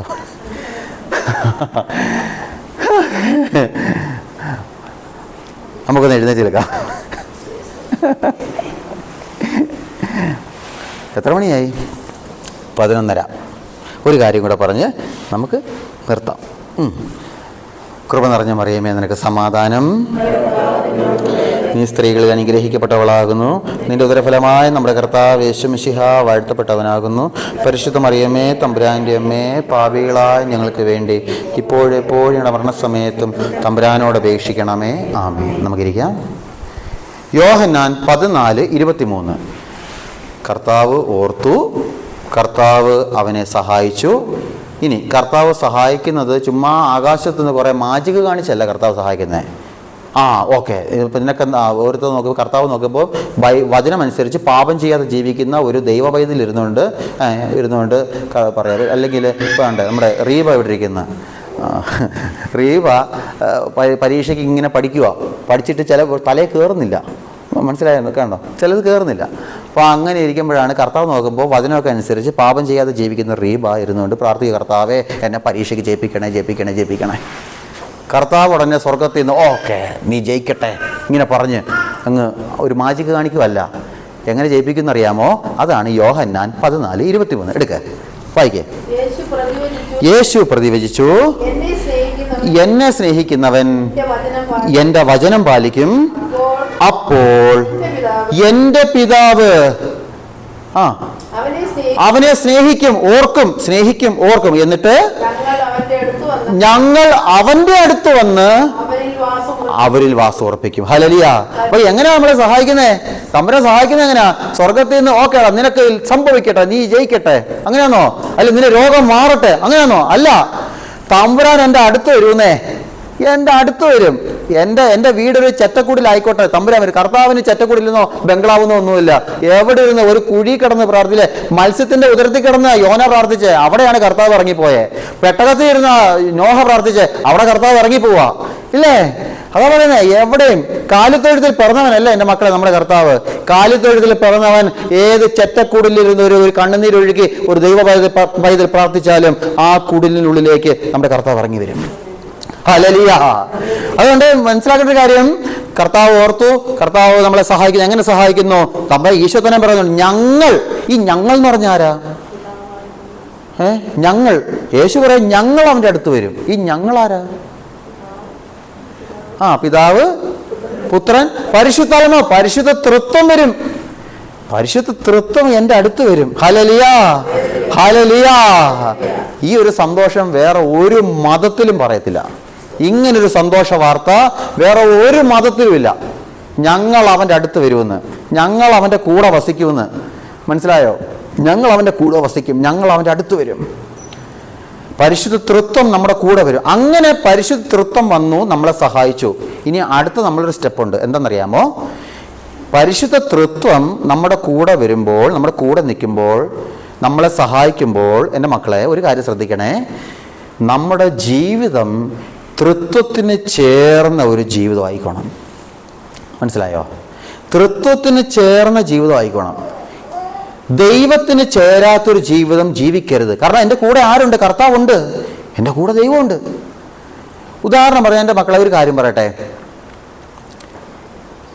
ഇപ്പം നിങ്ങളുടെ കൂടെ മാർപ്പാപ്പ നിങ്ങളുടെ കൂടെ നടന്നെന്ന് വെച്ചോ, നിങ്ങളുടെ കൂടെ മാർപ്പാപ്പ നടക്കുക. ആ സമയത്ത് നിങ്ങൾ വഴിയിൽ പോകുന്നവരെ തെറിയും വിളിച്ച് നടക്കുമോ? ഇല്ല. കാരണം എന്താ? ഇപ്പം നിങ്ങൾക്ക് ഇഷ്ടമല്ലാത്ത ഒരാളാണെങ്കിൽ പോലും നിന്നെ പിന്നെ എന്താ പറയുന്നത്, നിന്നെ ശപിച്ച ഒരാളാണെങ്കിൽ പോലും, നിന്നെ ഇഷ്ടമല്ലാത്ത ഒരാളാണെങ്കിൽ പോലും മാർപ്പാപ്പ നിൻ്റെ കൂടെ ഉണ്ടെങ്കിൽ നീ തെറി വിളിക്കത്തില്ല. കാരണം എന്താ? കൂടെയുള്ള ആൾക്ക് ഒരു വില കൊടുക്കുമല്ലേ അവിടെ, ഇല്ലേ? ആന്ന്. എൻ്റെ കൂടെയുള്ള ഇപ്പം മാർപ്പാപ്പയാണ് എൻ്റെ കൂടെ ഉണ്ടെങ്കിൽ എൻ്റെ മാർപ്പാപ്പയ്ക്ക് ഞാൻ വില കൊടുക്കുക. അതേപോലെ തന്നെ എൻ്റെ മക്കളെ, നീ പ്രാർത്ഥിക്കുമ്പോഴൊക്കെ നിൻ്റെ ഓരോ പ്രാർത്ഥനാ സമയത്തും, നീ പങ്കെടുക്കുന്ന ഓരോ കൂദാശ സമയത്തും നിൻ്റെ കൂടെ ഈ പരിശുദ്ധ തൃത്വമുണ്ട്. അതിനുള്ള വില നീ കൊടുക്കുന്നത് എങ്ങനെയാ? അതിനുള്ള വില കൊടുക്കുന്നത് തൃത്വം അനുസരിച്ച് നീ ജീവിക്കുന്നത് വഴിയാ. തൃത്വം അനുസരിച്ച് ജീവിക്കുന്നത് വഴിയാണ് ഞാൻ അതിനുള്ള വില തൃത്വത്തിന് വില കൊടുക്കുന്നത്. കഴിഞ്ഞ 1-2 ഞായറാഴ്ച മുമ്പ് നിങ്ങൾക്ക് അറിയാവുന്ന കാര്യമാണ്, ഞാൻ നമ്മുടെ അമ്മമാരെ കുറേ വഴക്ക് പറഞ്ഞു. സാധാരണ എനിക്കറിയാം, എനിക്ക് ദേഷ്യം വന്നു കഴിഞ്ഞാൽ ഞാൻ എങ്ങനെ പെരുമാറുമെന്ന് എനിക്ക് നല്ല വ്യക്തമുള്ളതുകൊണ്ട് കഴിവതും ഞാനിങ്ങനെ കടിച്ചു പിടിച്ച് സന്തോഷത്തോടെ ചിരിച്ച് ഇങ്ങനെ നിൽക്കും. കാരണം എനിക്ക് ആഗ്രഹമില്ലാത്തതുകൊണ്ടാണ്, ദേഷ്യപ്പെടാൻ ആഗ്രഹമില്ലാത്തതുകൊണ്ടാണ്. പക്ഷേ ചില സമയത്താ മനുഷ്യനല്ലേ, പൊട്ടിപ്പോയി ഇല്ലേ, അങ്ങനെ നിറഞ്ഞു വന്ന തൂവൽ സഞ്ചി പൊട്ടി ദേഷ്യപ്പെട്ടു. എൻ്റെ കൂടെയുള്ളവരെ എന്നാലും മോശമായിട്ടൊന്നും പറഞ്ഞില്ലെന്ന് എൻ്റെ വിശ്വാസം. തണുപ്പിച്ചങ്ങ് ഒതുക്കിയില്ലേ അവസാനം. പക്ഷേ ഇത് കഴിഞ്ഞപ്പോഴാണ് എൻ്റെ ഉള്ളിലേക്കൊരു വചനം, ഞാൻ ഇങ്ങനെ എപ്പോഴും കുമ്പസാരത്തിൽ പറയുന്നൊരു വചനമാണ്, എൻ്റെ ഉള്ളിൽ വന്നൊരു വചനം എന്നെ സ്ട്രൈക്ക് ചെയ്തു. നിന്നെക്കാളും പ്രായം കവിഞ്ഞവരെ നീ ശകാരിക്കരുത്. എന്നെ അത് ഇരുത്തിക്കളഞ്ഞ്. എൻ്റെ പ്രിയമുള്ളവരെ, അതുകൊണ്ടാണ് തൊട്ടടുത്ത ഞായറാഴ്ച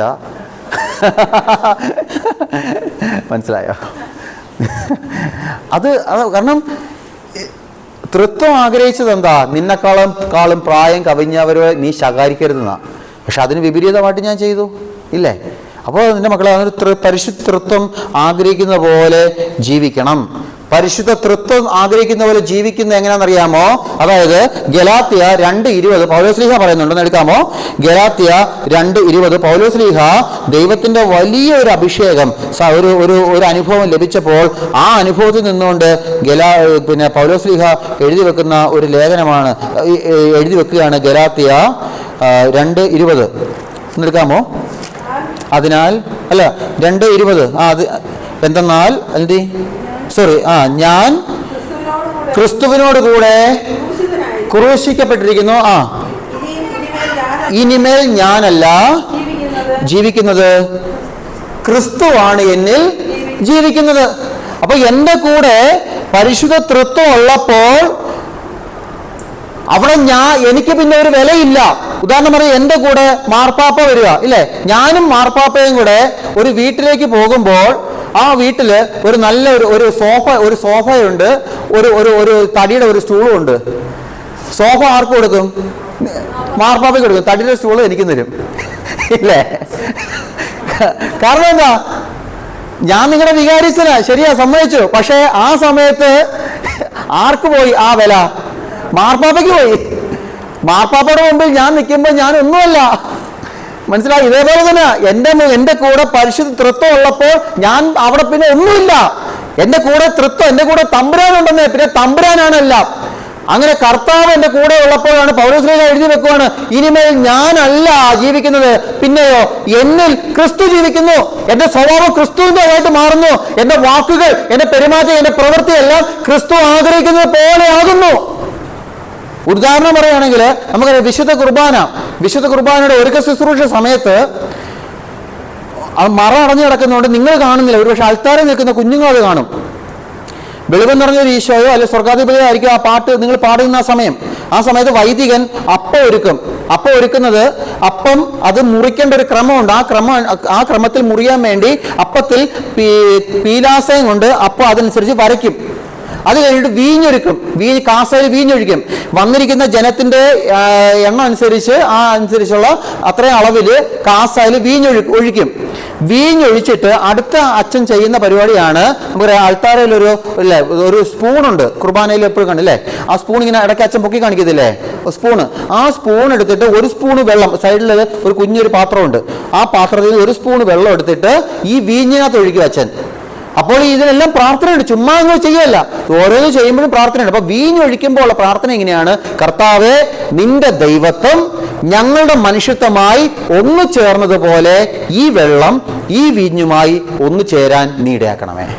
അതാണ് പ്രാർത്ഥന. അങ്ങനെ പ്രാർത്ഥിച്ചുകൊണ്ടാണ് വൈദികൻ ഒരു സ്പൂണ് വെള്ളം എടുത്ത് വീഞ്ഞൊഴിക്കുന്നത്. എൻ്റെ ചോദ്യം ഇതാ,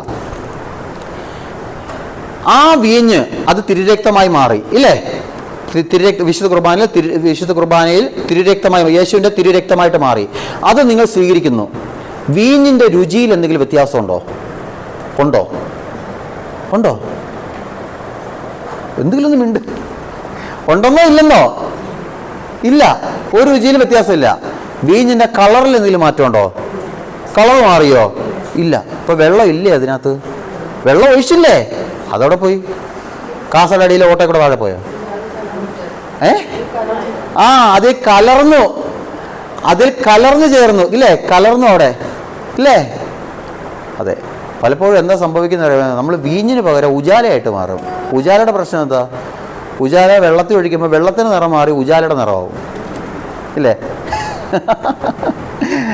വീഞ്ഞിനകത്ത് വെള്ളം ഒഴിക്കുമ്പോൾ വീഞ്ഞിൻ്റെ രുചി മാറുന്നില്ല, വീഞ്ഞിൻ്റെ നിറം മാറുന്നില്ല. അതായത് എൻ്റെ മക്കളെ, വിശുദ്ധ കുർബാനയിൽ ഒരു കുറവും വരുന്നില്ല. അതായത് ഞാൻ വിശുദ്ധ കുർബാന സ്വീകരിക്കുമ്പോഴും, ഞാൻ ബൈബിൾ വായിക്കുമ്പോഴും, ഞാൻ കുമ്പസാരിക്കുമ്പോഴും, ഞാൻ ഏത് കൂദാശ ചെയ്യുമ്പോഴും സ്വീകരിക്കുമ്പോഴും ഒരു കാര്യം മനസ്സിലാക്കണേ, എൻ്റെ ഉള്ളിലേക്ക് ഈശോ വരികയാണ്. എൻ്റെ ഉള്ളിലേക്ക് ഈശോ വരുമ്പോൾ ഞാൻ എൻ്റെ ഈശോയിൽ അലിഞ്ഞ് ചേരണം. ഹല്ലേലൂയ, ലയിച്ച് ചേരണം. പിന്നീട് മറ്റുള്ളവർ എൻ്റെ പ്രവൃത്തി കാണുമ്പോഴും എൻ്റെ വാക്ക് കേൾക്കുമ്പോഴും അവർ പറയണം, ഇതാ ഒരു യഥാർത്ഥ ക്രിസ്ത്യാനി ദാ പോകുന്നു എന്ന് പറയണം. മദർ തെരേസ നോക്കിക്കൊണ്ട് പറയാം. മദർ തെരേസ ഒരിക്കലും വഴിയിൽ തളർന്നു കിടന്ന പട്ടിണിയായിട്ട് ഭക്ഷണം കഴിച്ചിട്ട് ദിവസങ്ങളായി പട്ടിണി കൊണ്ട് എല്ലും തോലുമായി കിടന്ന, മരിക്കറായി കിടന്ന ഒരു മനുഷ്യനെ ഈ മദർ തെരേസ എടുത്ത് ശുശ്രൂഷിച്ച് കുളിപ്പിച്ച് ഭക്ഷണം വാരി കൊടുത്തു കഴിഞ്ഞപ്പോൾ ഈ മനുഷ്യനൊന്ന് ആരോഗ്യമായപ്പോൾ ഈ മനുഷ്യൻ ചോദിക്കുന്നുണ്ട്, അമ്മേ, നീയാണോ ദൈവം?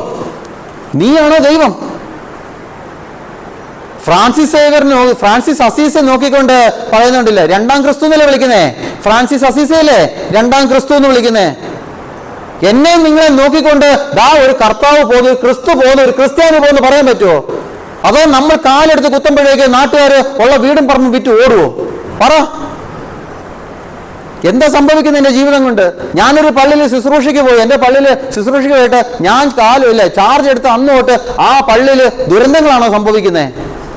എനിക്ക് പേടിയുണ്ട് മക്കളെ, എനിക്ക് പേടിയുണ്ട്. ഞാനൊരു പള്ളിയിൽ ഞാൻ ഏത് പള്ളിയിൽ ശുശ്രൂഷ ചെയ്യുമ്പോഴും എൻ്റെ ഏറ്റവും വലിയ ആഗ്രഹം, കർത്താവേ, മാരകമായ ദുരന്തങ്ങളും മരണങ്ങളും ആ പള്ളി സംഭവിക്കില്ലെന്ന് ആഗ്രഹിച്ചാൽ ഞാൻ ഓരോ കുർബാനയും ചൊല്ലുന്നതും അങ്ങനെ ആഗ്രഹിച്ച് ജീവിക്കാൻ ശ്രമിക്കുന്ന വ്യക്തിയാണ്.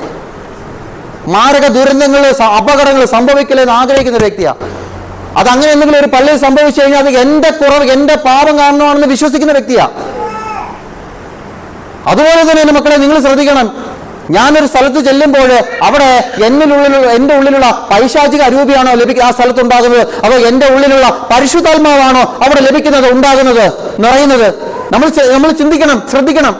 പരിശുദ്ധ അമ്മ എലിസബത്തിനെ കാണാൻ പോകുമ്പോൾ പരിശുദ്ധ അമ്മ എലിസബത്തിനെ കണ്ടു. ആ സമയം എലിസബത്തിലെ പരിശുദ്ധ അമ്മയുടെ അഭിവാദനം, സ്വരം, പരിശുദ്ധ അമ്മയുടെ സ്വരം കേട്ടപ്പോൾ എലിസബത്ത് പരിശുദ്ധാത്മാവ് നിറഞ്ഞു. ഇതെനിക്ക് സംഭവിക്കാൻ കഴിയുമോ? ഞാൻ ഒരാളെ ഒന്ന് ആശ്വസിപ്പിച്ച് ഒരു വാക്ക് പറയുമ്പോൾ ആൾക്കൊരു ആശ്വാസമാണോ കിട്ടുന്നത്, അതോ വീണ്ടും പഴയ നിന്ന് വീണ്ടും ഭാരം കൂടുകയാണോ കിട്ടുന്നത്? അതാണ് മക്കളെ എൻ്റെ ആത്മീയത. അതാണ് അങ്ങനെ അളക്കേണ്ടത്. അല്ലാതെ ഞാൻ എത്ര കുർബാന കണ്ടു, അല്ലെങ്കിൽ ഞാൻ എത്ര പെരുന്നാൾ നടത്തി, ഞാൻ എത്ര സംഭാവന കൊടുത്തു, അതല്ല ആത്മീയത. ആത്മീയത എന്ന് പറയുന്നത്, നിങ്ങൾ ശ്രദ്ധിക്കണേ, ആത്മീയത എന്ന് പറയുന്നത് എൻ്റെ ഒരു സാന്നിധ്യം കൊണ്ട് ഒരു വ്യക്തിക്ക് ഒരു ആത്മീയ ഉണർവ് ഉണ്ടാകുന്നെങ്കിൽ എൻ്റെ ആത്മീയത തമ്പുരാന്റെ സന്നിധിയോളം ഉയർന്നിട്ടുണ്ട്. ഹല്ലേലൂയ. അതാണ് നമ്മുടെ ആത്മീയത. അതാണ് എൻ്റെ പ്രാർത്ഥന ജീവിതം. അതാണ് എൻ്റെ കൂടെയുള്ള ക്രിസ്തു അനുഭവം. നമ്മുടെ ജീവിതം എൻ്റെ മക്കളെ അതിനുവേണ്ടി നമ്മൾ ആഗ്രഹിക്കണം. കാരണം എന്തുകൊണ്ടാണ് ക്രിസ്തു അങ്ങനെ ആഗ്രഹിക്കുന്നത്? കർത്താവിൻ്റെ കൂടെ ഞാൻ ഉണ്ടായിരിക്കണം, ഞാൻ കർത്താവിൻ്റെ കൂടെ ഉണ്ടായിരിക്കണം, കർത്താവ് എൻ്റെ കൂടെ ഉണ്ടായിരിക്കണം, ഞാൻ പാപമൊന്നും ചെയ്യരുത്, ദൈവം ആഗ്രഹിക്കുന്ന വഴിയിലൂടെ ഞാൻ ജീവിക്കണം. അത് എന്തുകൊണ്ടാണ് കർത്താവ് അങ്ങനെ ആഗ്രഹിക്കുന്നത്? എന്തുകൊണ്ടാണ് കർത്താവ് അങ്ങനെ ആഗ്രഹിക്കുന്നത്? 1 കൊറിന്തോസ് 3:16-17 ഒന്നെടുക്കുക. 1 കൊറിന്തോസ് 3:16-17. അവിടെ പൗലോസ്ലീഹ നല്ലൊരു സന്ദേശം നമുക്ക് തരുന്നുണ്ട്. നമ്മൾ വിലയുള്ളവരാ, നമ്മുടെ ഉള്ളിൽ എന്തോ ഉണ്ട്, നമ്മുടെ ഉള്ളിൽ ഒരു വലിയ ശക്തിയുണ്ട്. ആ ശക്തി ആര് തന്നു, എവിടുന്ന് കിട്ടി? അത് പൗലോസ്ലീഹ നല്ല വ്യക്തമായിട്ട് പറയുന്നത്. 1 കൊറിന്തോസ് 3:16-17 കിട്ടിയോ? നിങ്ങൾ ദൈവത്തിൻ്റെ ആലയമാണെന്നും, കണ്ടോ, ദൈവാത്മാവ് നിങ്ങളിൽ വസിക്കുന്നുവെന്നും നിങ്ങൾ അറിയുന്നില്ലേ? ഇത് അറിയാത്തതിന് കുഴപ്പമാ. നമ്മളൊക്കെ ദൈവത്തിന് ഉദാഹരണം പറയാം. ഈ ഒരു പള്ളി ഇത് ഒരു 4 ചുവരുള്ള അല്ലേ, 1 2 3 4 അല്ലേ, 4 ചുവരും ഒരു മേൽക്കൂരയൊക്കെ ഉള്ള ഒരു കെട്ടിടമാണ്. ഈ കെട്ടിടത്തെ ഇത് ദൈവാലയം എന്ന് വിളിക്കുന്ന എപ്പോഴാ? ഈ കെട്ടിടത്തെ ദൈവാലയം എന്ന് വിളിക്കുന്ന എപ്പോഴാ? ദൈവം വസിക്കണ്ടോ? ദൈവം വസിക്കാൻ എന്ത് ചെയ്യുക? ദൈവം വസിക്കാനായിട്ട് എന്താ ചെയ്യുന്നത്? അവിടെ ഈ ദേവാലയത്തിന്റെ നിർമ്മാണം കണ്ടവരാരെങ്കിലും ഉണ്ടോ ഇതിനകത്ത്? കുഞ്ഞുവച്ചാൻ കണ്ടല്ലേ? വേറെ ആരെങ്കിലും ഉണ്ടോ ഇതിനകത്ത്? രാജാനൊക്കെ ഇരിക്കില്ലേ? അപ്പൊ നിങ്ങൾ കണ്ടവരെ അറിയാം. ഇതിങ്ങനെ കട്ടയിട്ട് ഇല്ല, മേശിരി വന്നിട്ട് കട്ടയോ പാറയൊക്കെ ഇട്ട് കെട്ടി പൊക്കി ഇല്ലേ, ആപ്സെറ്റോസ് ഒക്കെ ഇട്ട് ഇല്ലേ, ഇതെല്ലാം ചെയ്യുന്നു. ഈ പണിക്കാര് പല തരക്കാരായതുകൊണ്ട് ഇതിനകത്തിരുന്ന് ബീഡി വലിക്കും ഇല്ലേ, ഇതിനകത്ത് മുറുക്കാൻ തുപ്പിയിടും ഇല്ലേ, പണിയുന്ന സമയത്ത് എല്ലാം ചെയ്യും. ഇതിനകത്തിരുന്ന് ചിലപ്പോൾ ചീത്ത വിളിക്കും. പണി നടക്കുന്ന സമയത്ത് ഇല്ലേ, കാടിരിക്കുന്ന പിന്നെ മേശരിക്ക് കൃത്യസമയത്ത് തറയിരിക്കുന്ന പിന്നെ മൈക്കാട് കൃത്യമായിട്ട് ഓരോന്ന് കൊടുത്തില്ലെങ്കിൽ മേളിൽ ഇരുന്ന് നല്ലൊരു ഇല്ലേ, നല്ല ഡിക്ഷണറി ഇല്ലാത്ത വാക്ക് വിളിക്കും ഇല്ലേ, ഉയരങ്ങളിൽ നിന്ന് വാക്ക് വരും താഴോട്ട് ഇല്ലേ. അപ്പോൾ ഇല്ല, അങ്ങനെ എല്ലാം നടന്നൊരു സ്ഥലമല്ലേ ഇത്. പക്ഷേ ഇത് അങ്ങനെ എല്ലാം നടന്ന അവസ്ഥ ഇത് പള്ളിയായി. ഇത് ദൈവാലയം ആയത് എപ്പോഴാണെന്നറിയാമോ? ഇത് കൂദാശ ചെയ്തപ്പോഴാണ്. ഇതൊരു മെത്രാൻ വന്ന് ഇല്ലേ, രൂപതാധീശൻ വന്ന് ഇല്ലേ, ഇത് പിതാവിൻ്റെ പുത്രനെ പരിശുദ്ധാത്മാവിൻ്റെ നാമത്തിൽ ഇത് കുരിശ് വരച്ച് കൂദാശ ചെയ്തപ്പോൾ ഇത് എന്ത് വന്നു? ദൈവാത്മാവ് വന്നു. ഇത് ദൈവാലയമായി. നമ്മളൊക്കെ ഒരു കാലത്ത് കൂദാശ സ്വീകരിച്ചവരെ മക്കളെ, മാമോദീസയിലൂടെ പിതാവിൻ്റെയും പുത്രൻ്റെയും പരിശുദ്ധാത്മാവിൻ്റെ നാമത്തിൽ ഈ മത്തായി അല്ലെങ്കിൽ ഈ ഷെറിൻ അല്ലെങ്കിൽ ഈ മറിയം മാമോദീസ മുക്കപ്പെടുന്നു എന്ന് പറഞ്ഞുകൊണ്ട് ആശീർവദിക്കപ്പെട്ട ജലം നമ്മുടെ മേൽ വീണപ്പോൾ എൻ്റെ മക്കളെ, നമ്മളെല്ലാവരും ദൈവാത്മാവിൽ നിറഞ്ഞില്ലേ, ജലം വീണു, മൂറോൻ അഭിഷേകത്തിൽ നിറഞ്ഞപ്പോൾ നമ്മളൊക്കെ പരിശുദ്ധാത്മാവിൽ നിറഞ്ഞവരാ. ഇത് കണ്ടതുകൊണ്ടാണ് എന്നെയും നിന്നെയും കാണിച്ചു തരാനാണ് പൗലോസ്ലീഹ വളരെ വ്യക്തമായിട്ട് എഴുതി വെച്ചത്. ദൈവാത്മാവ് നിങ്ങളിൽ വസിക്കുന്നുവെന്ന് നിങ്ങൾ അറിയുന്നില്ലേ? എന്റെ ഉള്ളിൽ തമ്പുരാൻ തന്ന ഒരു ആത്മാവുണ്ട് മക്കളെ, പരിശുദ്ധാത്മാവുണ്ട്. ഈ പരിശുദ്ധാത്മാവ് എന്റെ ഉള്ളിൽ ഉള്ളിടത്തോളം കാലം കർത്താവ് എന്റെ കൂടെ ഇരിക്കാൻ ആഗ്രഹിക്കും, പാപത്തിൽ വീഴാതെ ഇരിക്കാൻ ആഗ്രഹിക്കും, എന്നെ സ്വർഗത്തിലേക്ക് കൊണ്ടുപോകാൻ ആഗ്രഹിക്കും. ബോബി ജോസ് കട്ടിക്കാട് അച്ഛൻ എന്നൊരു അച്ഛനുണ്ട്. ബോബി കേട്ടിട്ടുണ്ടോ? ബോബി ജോസ് കട്ടിക്കാട് നല്ലൊരു ധ്യാനഗുരുവാണ്, ഒരുപാട് പുസ്തകങ്ങളൊക്കെ എഴുതിയിട്ടുണ്ട്. ഈ അച്ഛൻ പറയുന്ന ഒരു നല്ലൊരു കാര്യമുണ്ട്. ഉൽപ്പത്തി പുസ്തകത്തിൽ നമുക്കറിയാം, ഉൽപ്പത്തി പുസ്തകത്തിൽ മനുഷ്യന് ജീവൻ കൊടുക്കുന്നത് എങ്ങനെയാ? ദൈവം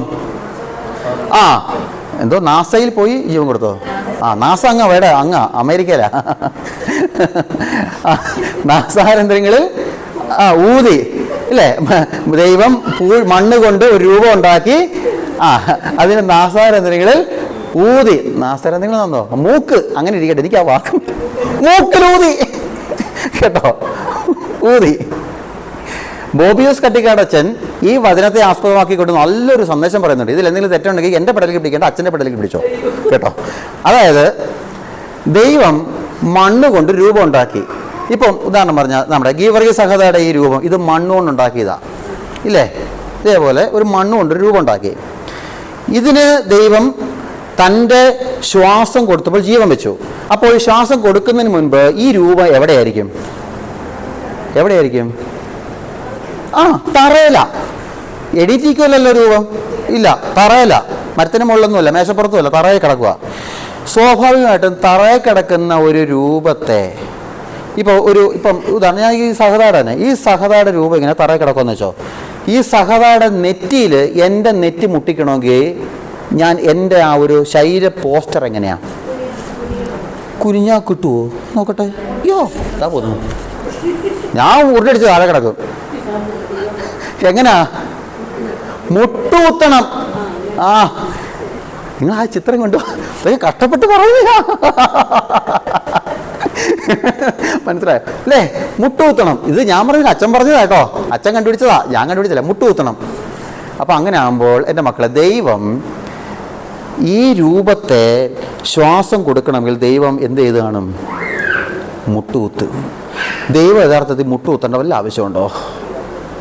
പക്ഷേ ദൈവം മുട്ടുകുത്തിയതിൻ്റെ വിലയാണ് എൻ്റെ ഉള്ളിലുള്ള ആത്മാവ്. ഹല്ലേലൂയ. നമ്മളിങ്ങനെ ആപ്പ ഉപ്പ അല്ല മക്കളെ, ഓടെ കിടക്കണമെന്ന് വിലയല്ല. നമ്മൾ ആർക്കും വേണ്ടാത്തൊരു വിലയല്ല. നമ്മൾ അങ്ങോട്ട് കാറ്റടിക്കുമ്പോൾ അങ്ങോട്ട് വളയുന്ന, ഇങ്ങോട്ട് കാറ്റടിക്കുമ്പോൾ ഇങ്ങോട്ട് വളയുന്ന, കാറ്റത്തുലയുന്ന ചതഞ്ഞ ഞാങ്ങണ അല്ല നമ്മുടെ വില. നമ്മുടെ വില എന്ന് പറയുന്നത് നമ്മുടെ കർത്താവ് മുട്ടുകുത്തി എനിക്ക് തന്ന പരിശുദ്ധാത്മാവിൻ്റെ ഒരു വിലയുണ്ട്. അതാണ് എൻ്റെ വില. ഹല്ലേലൂയ. തീർന്നില്ല. അതേ ദൈവം പുതിയ നിയമത്തിൽ വന്നപ്പോൾ, പുതിയ നിയമത്തിൽ തന്നെക്കാളും ഭാരമുള്ള ഒരു കുരിശും ചുമന്നുകൊണ്ട് ഗാഗുൽത്താ മലയിലേക്ക് പോകുന്ന വഴിക്ക് കുരിശോടുകൂടെ വീണ്ടും മുട്ടുകുത്തി താൻ നിലത്ത് വീഴുന്നുണ്ട്. അതായത് പഴയ നിയമത്തിൽ ഒരു ദൈവം മുട്ടുകുത്തി നമുക്ക് ജീവൻ തന്നു.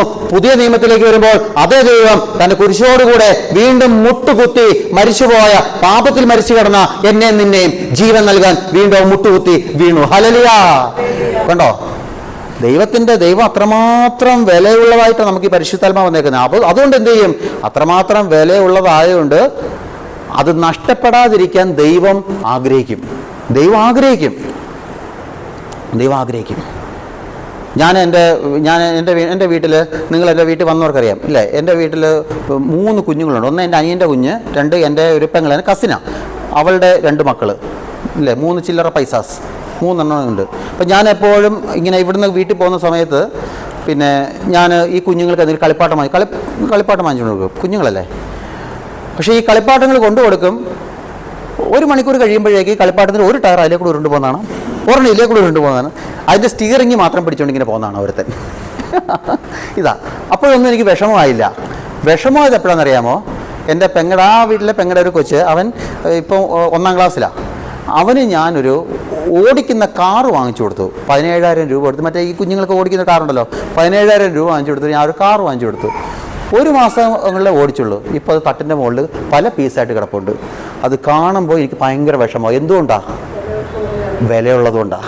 മറ്റേത് 25, 30, 50, 100 രൂപയേ ഉള്ളൂ. ഇത് വിലയുണ്ട്. ഇതിങ്ങനെ നശിച്ച് കിടക്കുന്ന കണ്ടപ്പോൾ എനിക്ക് സങ്കടമായി. അതാ പറയുന്നത്, എൻ്റെ മക്കളെ, കർത്താവ് എനിക്ക് തന്ന ഈ ആത്മാവിന് നല്ല വിലയുണ്ട്. കാരണം അവൻ്റെ ജീവൻ്റെ വിലയാണ് എൻ്റെ ഉള്ളിലെ ഈ പരിശുദ്ധാത്മാവ്. അത് ഞാനായിട്ട് നഷ്ടപ്പെടുത്തുമ്പോൾ എൻ്റെ കർത്താവ് കരയും.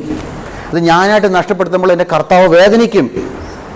അതുകൊണ്ട് നമ്മൾ ഈ പരിശുദ്ധാത്മാവിന് നിരക്കാത്ത പ്രവൃത്തികൾ, ദൈവം ഇഷ്ടപ്പെടാത്ത പ്രവൃത്തികൾ, ദൈവം ആഗ്രഹിക്കാത്ത വഴികൾ ഞാൻ നടക്കരുത് കേട്ടോ. നമുക്ക് തുടർന്ന് വിശുദ്ധ കുർബാനയുടെ ആരാധനയിലേക്ക് നമ്മൾ പ്രവേശിക്കാം. നമുക്ക് ഈ ആരാധന വേളയിൽ ജീവിതത്തിൽ വന്നുപോയ പാപങ്ങൾ, കുറവുകളൊക്കെ കർത്താവിൻ്റെ സന്നിധിയിലേറ്റ് പറയാം. പരിശുദ്ധാത്മാവിനെ വേദനിപ്പിച്ച നിമിഷങ്ങളുണ്ട്. ദൈവത്തിൻ്റെ സ്നേഹം മറന്നുപോയ നിമിഷങ്ങളുണ്ട്. പലപ്പോഴും നമ്മൾ പാടും, ദൈവസ്നേഹം വർണ്ണിച്ചിടാൻ വാക്കുകൾ പോരാ ഇല്ലേ? പക്ഷേ ഈ ദൈവസ്നേഹം അത് യഥാർത്ഥത്തിൽ അതനുസരിച്ച് ജീവിക്കാൻ ഞാൻ ശ്രമിച്ചിട്ടുണ്ടോ?